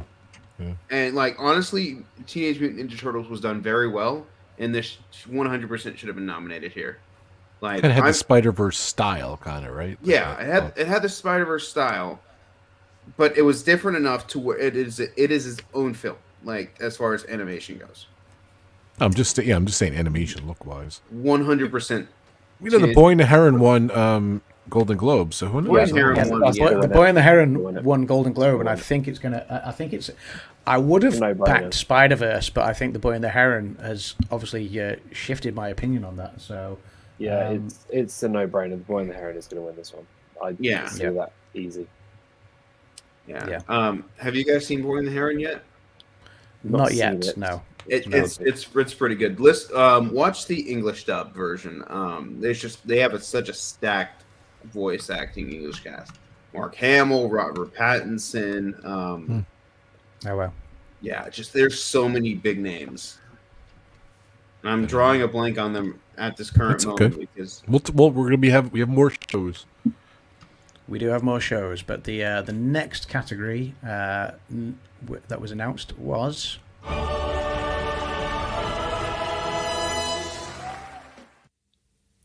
Here are the nominees for Achievement in Production Design. Barbie, Killers of the Flower Moon, Napoleon, Oppenheimer, Poor Things. I think this might be the toughest category for me. Yeah, me too. My first initial thought was they'll give it to Barbie just because I don't think Barbie's going to do that well. So they'll give it to like stuff like this, but who knows? Like, or Oppenheimer will just sweep and do things. But Poor Things looks like it could win for that too. I know, it's tough. You're right. Just the set design on Poor Things, the set design on Killers, the set design on Oppenheimer, the set design on Barbie, all are they're all spectacularly done. Like just even like Barbie Dreamland, I think that's what it's called, or Barbie Land or whatever. I forget. It's been forever since I've seen the film. Just the design of that is fantastic. Yeah. Okay.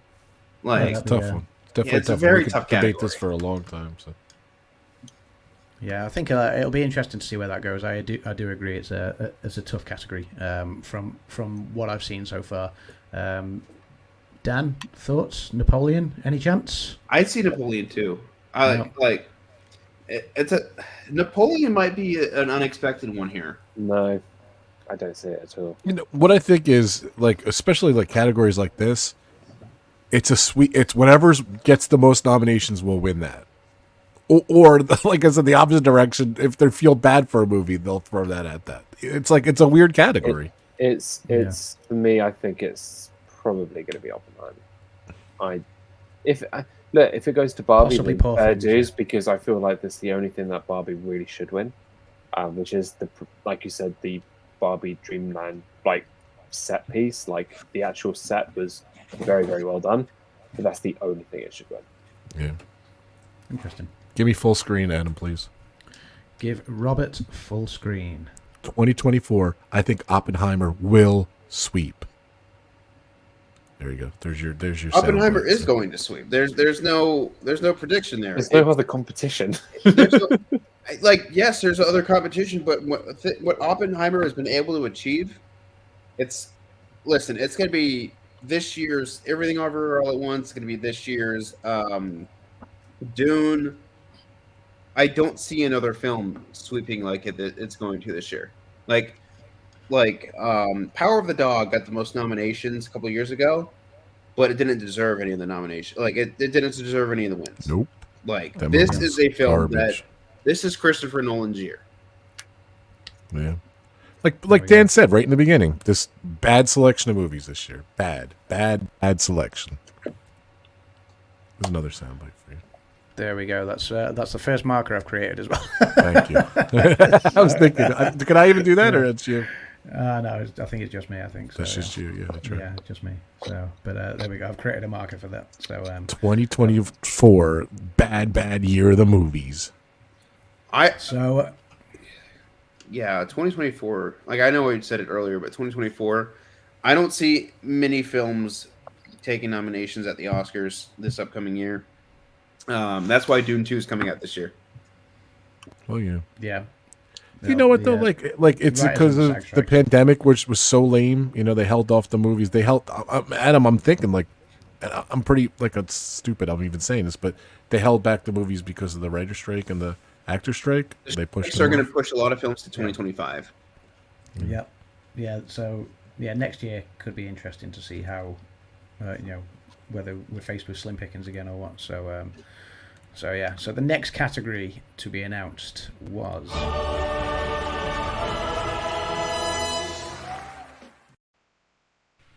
Here are the nominees for achievement in film editing: Anatomy of a Fall, The Holdovers, Killers of the Flower Moon, Oppenheimer, and Poor Things. I want Poor Things to take this one, but it's not going to. I think I can see where this category is going to go. I agree. It'd be nice to see it to go elsewhere, but I strongly suspect Oppenheimer's going to take that one. Yeah, 100% Oppenheimer's taking it. Do you think Christopher Nolan's already counting how much money he has and how much he's going to He's probably sitting in his chair watching our stream right now. He's like, yep, they know their stuff. They're right. Yeah. I think Christopher Nolan, for film buffs and film geeks, everyone knows him, but he's not. Is he really a household name? Like, I don't think it matters. I think this is going to be his year. He did Inception. He's done the Dark Knight trilogy. Film geek.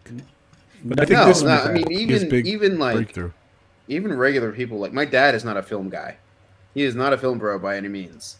He knows Christopher Nolan easily, Dark Knight trilogy, because he's just done so much. Interstellar, Inception, Dark Knight trilogy, Dunkirk. Yeah. Tenant. Yeah, exactly. Tenant, yeah. Okay. Yeah.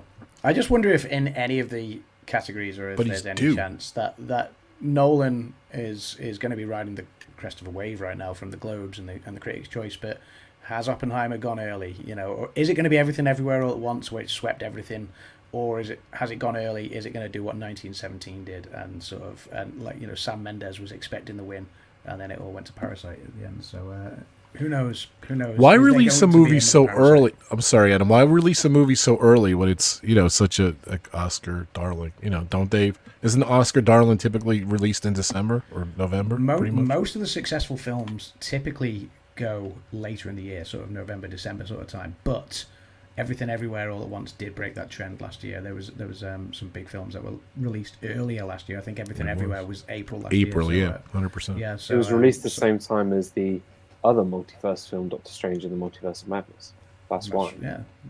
Well, there you go. So there we go. But yes, I do think Oppenheimer will take the editing category. Similarly to editing, the next category was.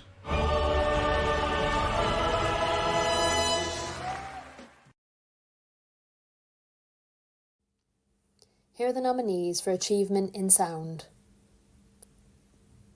The Creator, Maestro, Mission Impossible: Dead Reckoning Part 1, Oppenheimer, The Zone of Interest.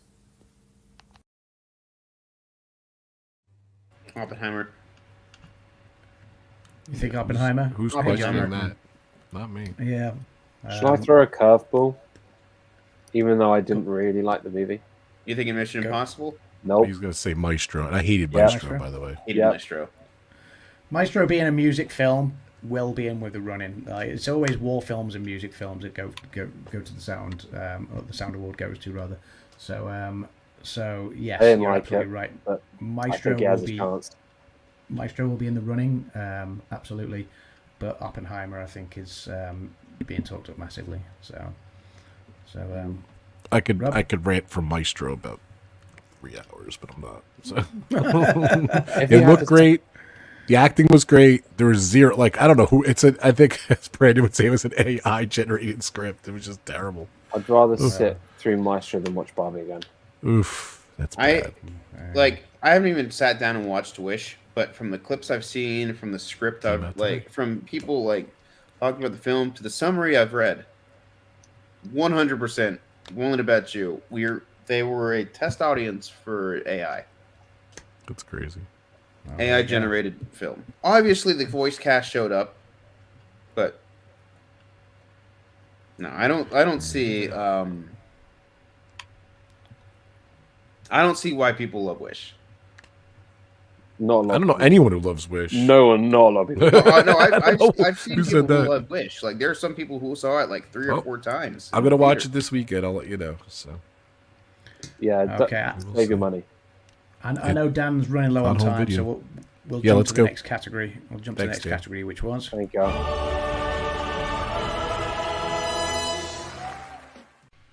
here are the nominees for achievement in visual effects: The Creator, Godzilla -1, Guardians of the Galaxy Volume 3, Mission Impossible: Dead Reckoning Part 1, and Napoleon. Needs to go to Godzilla -1.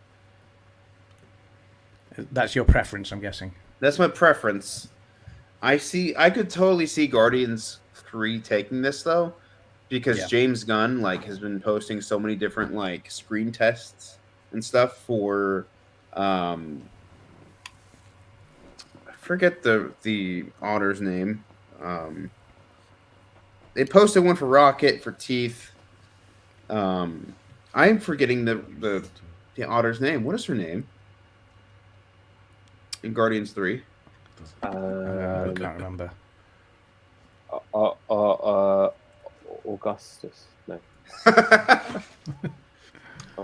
Why am I drawing Lila the Otter. Lila. L-I-L-L. Lila. Okay, sorry. Rocket Chief's floor. Okay, so yeah, Lila. Yeah. Yeah, Guardians or Mission Impossible, I think, could possibly cause an upset there, but yeah. Well, maybe not even an upset. They're in the running. Yeah. Who else was in that category? Godzilla, you said, wasn't there? Godzilla, Mission Impossible. I'm the drawing creator. Napoleon. The The creator creator. and Napoleon. Yeah, Napoleon, that's right, yeah. The creator I Why could can't Wonka potentially be see nominated taking an for that? upset here. Why can't Wonka be nominated for visual effects? Because it wasn't good for visual effects. Is Wonka going to be nominated next year? It's had nothing this year. So is it going to be nominated next year? Does it fall into next year's category? I think It's a 2023 film. It's definitely a it? Okay. 2023 Yeah. film. It came out Christmas. So. Yeah, no, just there wasn't anything too especially the CGI. Geez, the Hugh Grant as the Oompa Loompa, he looked terrible. He says nice things about you, Brandon. Next category. He didn't even like the movie. He didn't even like the movie. He did. In all the interviews, he completely dissed the film. Was there holes in the movie? Yes, but I thought it visually looked cool. But... Anyway, we digress. There's one more technical award and then the 4 big ones. So the last technical award is...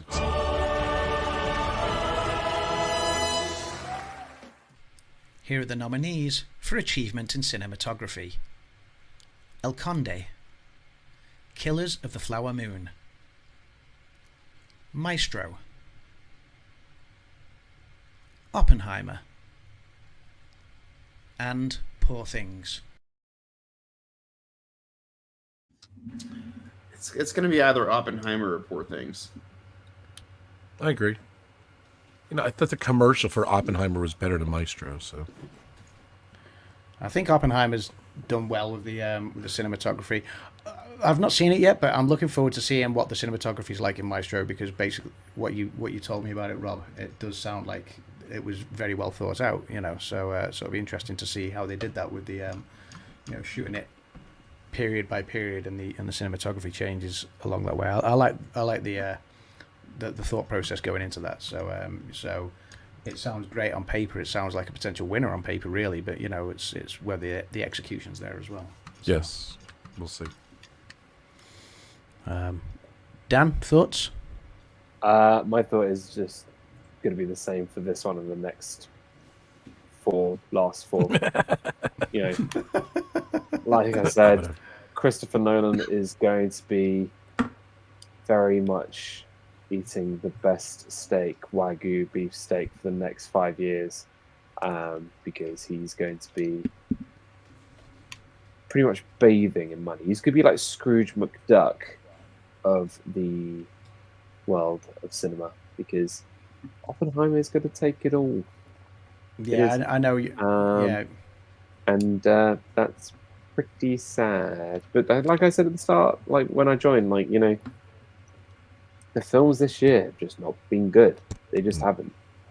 I going back a couple of years ago, when you had films like Parasite, Green Book, those films were just so much better than what we've got today. And maybe because maybe the sites of the strikes and things, but I just feel that this year was just pretty poor in terms of cinema. I just did not. Slim pickings. It's very slim pickings. Like Oppenheimer was the only decent film, and if you look at all of Christopher Nolan's films, I wouldn't even put it in the top 5 best Christopher Nolan films. Oh wow! I disagree. Yeah, Brandon thinks I 100% disagree there. Whatever I think of this movie, I think of Brandon. It's definitely not in the top 3. I do. Oh, I also disagree. What, Inception, The Dark Knight, and Dunkirk? No. For me, it's Interstellar, Inception, and Oppenheimer. There we go. Interesting debate. Interstellar is his best film. I prefer Tenet over Oppenheimer. I hated Interstellar. What? It was terrible. I hated Interstellar. I didn't like it either. I haven't seen any of them. The British it had thing. So much. It had whoa, so much. Don't throw the That's race a British card in thing. You guys That was are a British thing. Any of his movies. I think it's just I didn't like where the story went. I haven't seen it. The third act was just like.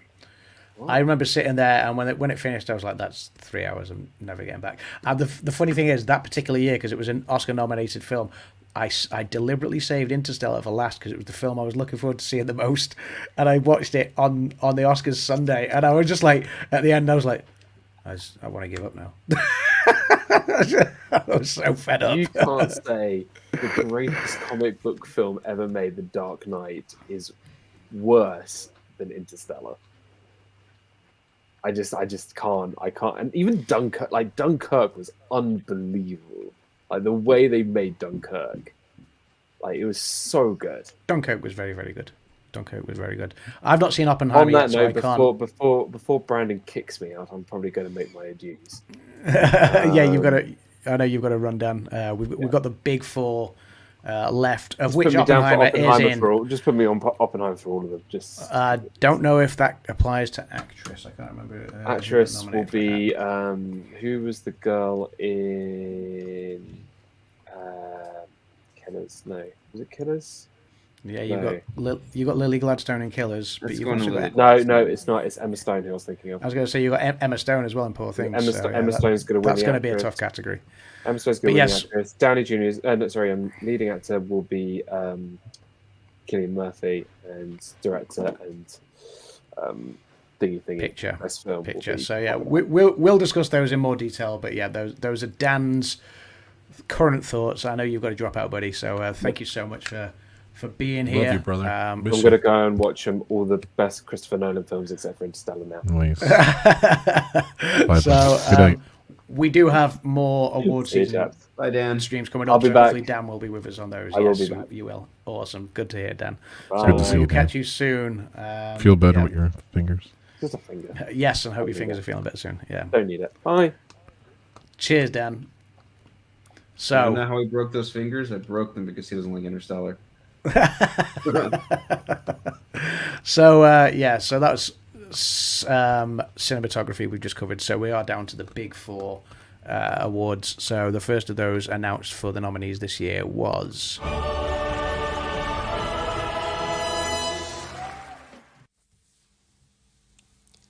Here are the nominees for performance by an actor in a leading role. Bradley Cooper for Maestro, Colman Domingo for Rustin, Paul Giamatti for The Holdovers, Cillian Murphy for Oppenheimer, and Jeffrey Wright for American Fiction. Cillian Murphy. Yeah, I know you're feeling Cillian Murphy, and he. It's going to be interesting because Cillian Murphy has obviously taken the Golden Globe and the Critics' Choice for performance by an actor in a drama. Paul Giamatti has taken the Golden Globe and the Critics' Choice for performance by an actor in a comedy/musical. So it'll be interesting because they've both taken 2 awards each so far. So while my head at the moment says Cillian Murphy, I don't think it's necessarily a foregone conclusion. I think there's plenty of time for that race to hot up a little bit between those two. Yep, we'll have to see. Yeah, I don't know so much about Bradley Cooper based on what I've heard from Maestro, and then you've got obviously Jeffrey Wright, and you've got apologies, who was the actor in a leading role? Colman Domingo as well from Rustin. So Jeffrey Wright from American Fiction. I can't say I know anything about their performances so far. So I know you're saying Cillian Murphy there, Brandon. What about you, Rob? Yeah, I don't know. I think it's a 2-person race. I want Paul Giamatti to Holdovers. win it, Yeah. like easily, but it's gonna go to Cillian Murphy. Yeah, I think so. Well, it's weird. Like, I just see that trend where a movie sweeps, it doesn't sweep like best actor sometimes. Like, I don't know.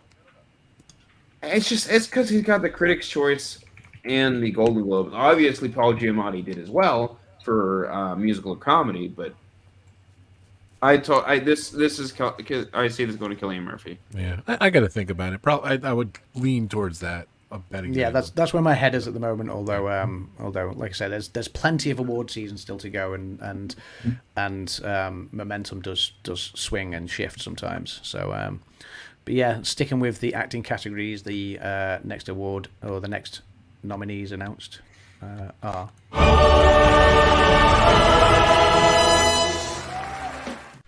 Here are the nominees for performance by an actress in a leading role. Annette Bening from Naiad,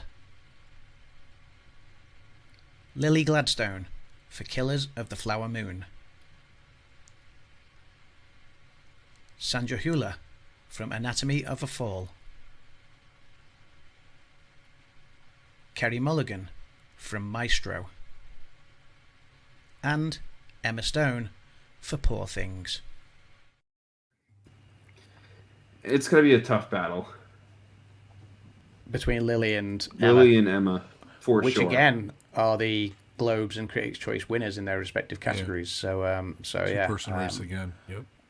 A surprising snub there, Margot Robbie, completely overlooked. So Margot Robbie was nominated at the Globes and was nominated at the Critics' Choice, but overlooked here. I think a lot of people were expecting Margot Robbie to get nominated here. So that one was a surprise. I want to be honest. There's a huge surprise, at least for a film, that I totally expected to get nominated in different categories, and it didn't. A film called 1001. Okay. I don't know if any of you guys have seen that, but it's a struggling but unapologetically living on her own terms Inez is moving from shelter to shelter in mid-1990s New York City with her 6-year-old son Terry in foster care and unable to leave him again. She kidnaps him so they can build their life together. As the years go by, their family grows and Terry becomes a smart, quiet teenager, but the secret that has defined their lives threatened to destroy the home they have so improbably built. Fantastic film. And Teyana Taylor, who plays Inez, she 100% deserved a Best Actress nod. Like, I don't know if you like. I don't know if you guys even heard of this film, but oh my god, her performance in this film is fantastic. I haven't, but I can't say I've heard of it. So, but I will check it out. But yeah, it's such a tough one, isn't it? And I think I touched on this earlier. When you look at the Globes and the Critics' Choice Awards, you have 10 actors for each category because they split it into 2 segments, into drama or into comedy musical, and you are condensing it down to 5. So there are always going to be multiple snubs. People looking out there. We didn't mention discussing the leading actor nominees, just that Leo DiCaprio was overlooked as well. So from Killers of the Flower Moon. So yeah, some big surprises, I think. Yeah, for sure. But yeah, I think at the moment, Emma Stone is possibly just out in front. Though Lily Gladstone, I think, will give her competition. Kerry Mulligan has been talked up for her performance in Maestro. She was really good in the movie. Wish there was a movie there. Yeah. Wish there was a movie there for her. So. Yeah, I think Annette Bening is the surprise inclusion there. Sandra Hüller was also nominated in the Critics' Choice and in the Golden Globes from Anatomy of a Fall, but I think Annette Bening for Naiad is the surprise inclusion, maybe at Margot Robbie's expense, like we say. So yeah, the penultimate category announced was.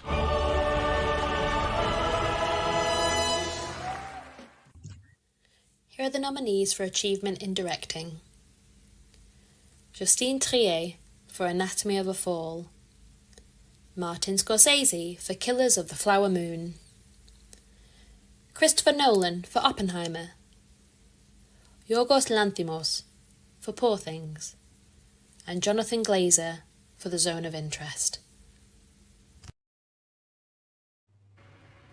Christopher Nolan.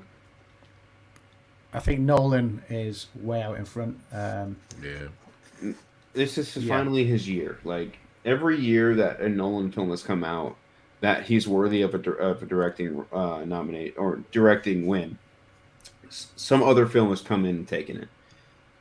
This is his year to get it. I say Christopher Nolan. See, Dan checked in. So. Christopher Nolan. Christopher Nolan. It's his year. I think Christopher Nolan. Barbie sucked. Barbie is just the worst movie I've ever seen. Wait, go ahead. Wait, I'll do the animation. You do the voice. Yeah, you went a little bit Dick Van Dyke. Ready? Ready? Good. Do it, Brandon. Good. I don't know. Barbie just was not good at all. It was one of the worst movies. I can't do it. It's good though. I started off strong, and then I'm like, okay, I'm dying out here. See, you leave. We mess with you, Dad. See, I'm just kidding. It's funny. We love Dad. Thanks for coming on, Dad. It was good seeing you.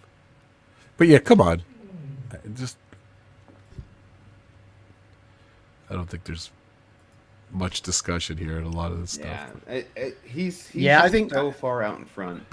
I think Nolan is massively, massively out in front. I think Yorgos maybe could have stood a chance in a different year if Nolan wasn't so far out in front. I think Yorgos Lanthimos for Poor Things would have been in the running, and I think Justine Triet as well. Has got a lot of support behind her, but I just think she's just not in the running, unfortunately. Again, like I say, because Nolan is so far out ahead. Yeah, as things stand. It's so funny, like Martin Scorsese's there. We didn't even mention him. Yeah, Scorsese. The most Nominated living director now, isn't he? He was tied with Spielberg on 9. Obviously, Spielberg not nominated this year. Spielberg caught Scorsese last year with The Fabelmans, but Scorsese's moved one ahead again. That's his 10th nomination. He is the most nominated living director. Not the most nominated director, because that goes to William Wyler, who had 12 nominations in total. But he's obviously no longer with us. So I love Scorsese. Everyone knows I love Spielberg, but it just they don't get the love the last a long time. I don't even know how long that. Just for me, like if Nolan didn't release Oppenheimer this year, it would have been between Scorsese and I keep forgetting how to pronounce his name from Poor Things. Yorgos, yes. Yogurt. But yeah, it would have totally been between them two. But like, I think what sets Nolan out from the rest this year is Nolan's decision not to use CGI on any second of the film. Nice. It was all practical effects, like even down to the bomb explosion. Wow. Practical. What? You didn't know that? There's a bomb explosion? Oh. I thought you were more talking about the whole no CGI thing. But yeah, no, the bomb explosion and every single like effect that's in the movie is all practical. That's crazy. Wow. That is cool. That is cool. Moving on. Let's do this. So the last category announced, obviously the big one, they always save this one to last, and that is for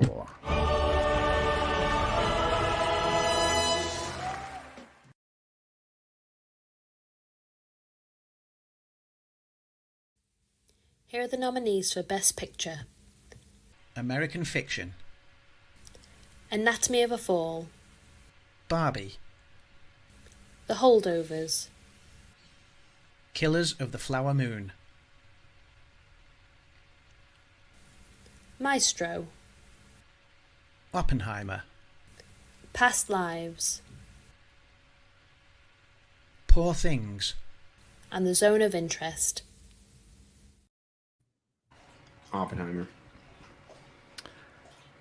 Yeah, I think that's likely. I think the Zone of Interest being included at the end there suggests that's going to take Best International Feature. Quite often we've seen in the last few years that an international feature nominee has crept into the Best Picture category. It's only won once, it's only won Best Picture once, which was when Parasite won it. But usually whichever is nominated for both of those awards takes the international feature at least. So I do see Zone of Interest taking the international feature because of that. But yes, I think you're right. I think at the moment there's a lot of love for Poor Things, but and in a different year that could have stood a chance. But I do think Oppenheimer is this year's one that seems to be running away with things at the moment. Oppenheimer is certainly this year's Everything Everywhere All at Once. As things stand, like I say, it could do an Everything Everywhere All at Once and just take everything because it's technically brilliant. It could do a 1917, and there could be a momentum shift. It's still, there's still 47 more days to go. But yeah, it'll be interesting to see how the race goes. Who's counting? Well, there we go. Are you counting, Rob? I don't have to. You told me 47 days to go. So real quick though, like Best Picture and Director, like that always goes hand in hand, right? That's been Not the case entirely. Nearly always. Obviously, when it came to The Power of the Dog, Power of the Dog took Best Director, but did not take Best Picture because Coda took Best Picture. Right. And that is a typical one. That is one where Power of the Dog was much like Oppenheimer, sweeping award season, and like 1917, sweeping award season. But there was a momentum shift at the end where Coda got a huge push towards the end, and took it based on it being a feel good as well, I think. So, but yeah, it'll be interesting to see if one of these Best Picture contenders can take a fight to Oppenheimer. I'm not sure one will. I do think there may be this may be a lock already for Oppenheimer, but I would love to see something give it a bit of a run for its money, just to make it a bit more interesting, if nothing else. There's not a greater thing than when you have a Best Picture contender come up and it's not already locked in. I think when Parasite took it from 1917, or when Moonlight took it from La La Land, those are moments that I think caused an absolute shock at the end of the night, and it was always great to see. Whereas the last few years, I think we've had locks. We had a lock on Everything Everywhere All at Once. We had a lock on Nomadland. Things like that. So I do think it would be interesting to see if we can get a bit of a 2 or 3 horse race. I think that would be much better for the entertainment of the Academy Awards. But would I dare say in the past, like when I say in the past, maybe 10 years and below that, the Oscars were very unpredictable. But to me, the last 5-6 years, what you kind of just said, Adam, they're just very predictable. Yeah, I don't think there's any surprises this year. I don't know. That's me. 2024, year of no surprises at the Oscars. Honestly, it's less of a year of no surprises, and I think this year is more of a year of more it's still surprises, but it's more of a surprise of what didn't make it in. Yeah, exactly. I think the fact that we talked about the acting snubs for like Margot Robbie and Leonardo DiCaprio. Leo DiCaprio, yep. We didn't mention the directing snub for Greta Gerwig there. So Greta Gerwig didn't get. Yeah, so again, no women directors this year, which happened last year, which is a huge shame. I think a lot of people probably expected Greta Gerwig to get a nomination for Barbie, and like Brandon said, Saltburn completely overlooked. It was talked up so much. There's been so much hype. It's been riding such a hype train. Saltburn. It got nominated at the Globes. It got nominated at the Critics' Choice. It has not been nominated for anything at the Academy Awards, which I think is a huge shock. So, Barbie, fooey. Sorry. What's the biggest surprise for me though? Like as far as watching Saltburn, I told myself, I'm like, okay, I don't see myself watching this movie. Just there were a lot of I heard a lot about a lot of weird sexual related things to this film. I don't know. I don't think I'll watch this. And then it starts getting hype. I'm like, I still don't think I'm going to watch it. And then my friends are like, oh my God, I fully expected to hate this film. I ended up loving it. I'm like, all right, let me sit down and watch it. It was actually pretty good. Yeah. That's Obviously, a Prime Video, right? Amazon Prime? Yes, it is. And yeah, just the more I thought about it, I'm like, okay, I can see why this is getting love. Complete surprise for me. Barry Keoghan, man, I'm surprised Barry Keoghan did not get a Best Actor nomination. Yes, yeah, because Barry Keoghan was nominated, obviously, in the Critics' Choice and the Golden Globes. Banshees of Inisherin guy, that guy. Banshees of Inisherin. Yeah, he won the BAFTA, didn't he, for Banshees of Inisherin? So yeah, Barry Keoghan. He nearly lost an arm as well, didn't he? I think. Well, that's what you were telling me. We were talking about the other week. So yeah, he nearly lost an arm, and he's unfortunately lost out on the Oscars race. Yes, Rob. Thank you, sir. Okay, so Adam, what was the minimum amount of pictures nominated in the past, in the heyday? 6? Yeah, I think at one point it was 5, but yeah. Wow. Right. Then they made it anywhere between. Wait, hold on. That's all I needed. So 1 second. So pick. I would say 5. Pick 5. Pick the best 5. Adam, go ahead. To get out of here. From the best picture. From the best picture category. 10's too many there. To be honest with you. Quick. Who says 10's too heavy? I know you hate on every No, I know, year but I think it's stupid. I don't think there needs to be 10 movies in there. I just don't. Saying remove 5? Keep in mind, Adam hasn't seen any of these, just based on hype and the awards, and based on hype. Yeah, of course, hype. Yeah, because you haven't seen any. Oppenheimer. Wait, time out. Then I'm going to ask you that after you've seen them all. So, and same thing with Brandon too. Okay, so but Brandon has seen most of them. So. With the keep. Yeah, Oppenheimer obviously is number 1. So, 4 more. Poor things. I would pick Poor Things as well. Killers of the Flower Moon. I would pick that as well. That's 3. The last 2 are harder, but I would say Holdovers in there. Be honest with you. Holdovers. That would be my 4th. maybe the holdovers from what I've heard. Past lives. And well, Right, I don't know Past because I can't say I know anything about Past Lives, so I can't. We don't know anything about a lot of these movies. Yeah, though, so. yeah. Before I knew anything about any of them, I'd maybe say Barbie just because of the amount of hype it's been on. But But always yeah, we'll have to see. never ever as the Academy looked at, hey, that movie's made $50 quadrillion. Let's put it in the top 10. Never. Well, this is the joke. This is the joke about what the award that essentially the Golden Globes made up, and it was an award they considered at the Oscars 2 or 3 years ago. Do you remember they were going to make the was it the most popular film award or something like that, and that would have been Barbie essentially. Yeah, 100%. In terms of how it performs in the box office, and the Globes did that, and everyone just kind of said it was a meaningless, nothing award essentially. Yeah. So and it was the award that the only thing Barbie could take essentially. So yeah, I don't know though. That like you're asking me to pick 5 out of 10 that I've not seen any of. So yeah. Right, that's the premise. Yeah, that's what it would be. But I think this is why there's nothing wrong with having 10 films in there. Like I know you're not a fan of it, but that's because every year, regardless of how good the films are, you bemoan the films. Like you did it last year when you had like 3 of the biggest films of the year in there because you had Avatar and you had Top Gun and I think Elvis, were the 3 biggest films last year, and you still bemoaned the films. So I just that's why I love your opinion, because this is what you do. They belong. No, but they belong. They deserve to belong in there. You're right. No, you can say what you want about me. It's fine. Yeah, no. It's funny because you like I guess this is the thing, isn't it? Movies or our liking or disliking of them, it's all opinion. Right. I agree. It all counts for naught because whichever movies we love or loathe, just as much effort went into the good movies as the bad movies. Nobody sets out to make a terrible movie, Right. So I think it's great that they're all acknowledged and they're all they all stand a chance to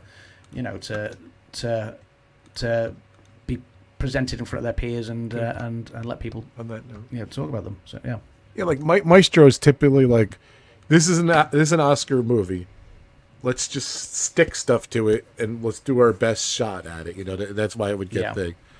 The director, Bradley Cooper's loved by people. Like it was just. We'll talk about that further, but and that's, I'll be honest with you, back in the days, that's all movies were like that. What would the Oscars like? What would win an Oscar? And they would kind of aim towards that to make the movie like. That's how I feel. They would make the movies Oscar worthy. So I think they've gotten away from that a lot in the past years, right, Brandon? You think? You agree? For like, just it's not a stereotypical Oscar type movie. Like they kind of got away from that, I feel. But I don't know. No, okay. You still think it's more like that? Okay. So Brandon, we kind of heard your choices too. You added Past Lives in there too. So yeah, interested to because I'm gonna go here in the next 5 minutes. I gotta go see American Fiction because it's showing in an hour. I gotta go too. But dude, I totally see, like, not having seen American Fiction or Zone of Interest or Anatomy of a Fall. I only see this going to Oppenheimer for Best Picture. Like, I know we're on a kind of off the conversation of that, but yeah, I agree. Oppenheimer done. 2024 Oppenheimer. Yeah. Soundbite. Boom. We will see whether we still Drop feel the the bomb. same. And let's have a look. How many? Dude, how many wait, weeks time before we out. get You together? really think Oppenheimer's not going to win Best Picture right now? Say it now, Adam. Come on. I'm not saying that. I'm saying there's always a chance. There's always a momentum shift in the Oscars. I'm not saying necessarily it's with Oppenheimer. It could be with one of the acting categories. It could be with one of the technical categories. There's always a momentum shift leading into the Oscars where something that has been sweeping award season early on then struggles afterwards. So, I just think, it'll be interesting to see where it goes. We've got 7 weeks between now and the Oscars. Yeah. So It's interesting. They actually re-released Oppenheimer, and I think that would make it even stronger. I think that's their play. Their play to solidify it while it's doing so well, while it's in the public because of the Golden Globes and the Critics' Choice Awards, and as the rest of the award season goes on, it's a clever play by them to keep it in there and keep people going to see it. But now, I mean, the thing is, now the vote is down to members of the Academy. It's not a public vote, so it's not. So, but yeah, we'll see. We'll see how it fares. I'm excited. I'm always excited. My early stage head says yes, Oppenheimer's going to sweep it, of course, but the romanticist in me would love to see other films come to the fore and challenge it. You know, just because I love that underdog storyline, I guess, and I love the unknown leading into the Oscars. I hate it when Oscars are all locks. You know, so yeah, if a film comes in and challenges it, then that would be great. I'd be all for it. On that note, I think we had a great show, guys. Thank you so much. Yeah, appreciate thank you it. guys. This was Good chat, awesome. Adam. Thank you, guys. I'm excited to reconvene after we watch a bunch of movies. Yep, watch a bunch of movies. I've got 53 to try and get watched in 47 days. So we'll see. Good luck, buddy. Yeah, I don't think I'll get through them all. And like I say, it depends on what is actually available yet, because some things, you know, get released in different territories at different times. Historically, there's always been one or two things that get released slightly after the Oscars over here. So we'll see how it goes, but I'll watch as many of them as I can. And yeah, we'll go from there. But thank you to everyone in the chat tonight who's come in and joined us. Yeah, it was great to do a stream, and Rob's fireworks are going off again. Great to, you know, get everyone's opinions in the chat as well, you know, from the movies they've seen this year, as well as the opinions of my good buddies here, Mr. RobFuz. Anything you got going on, Rob? Anything you want to plug? Thanks, pal. You know, like, if you like, I don't think there's anyone on subscribed to your channel who's subscribed to my channel, but we'll be back and forth. I love seeing Adam's Land blowing the dust off. I love your channel, and I'm excited for this year for you. 2024 is the year of Adam. So excited.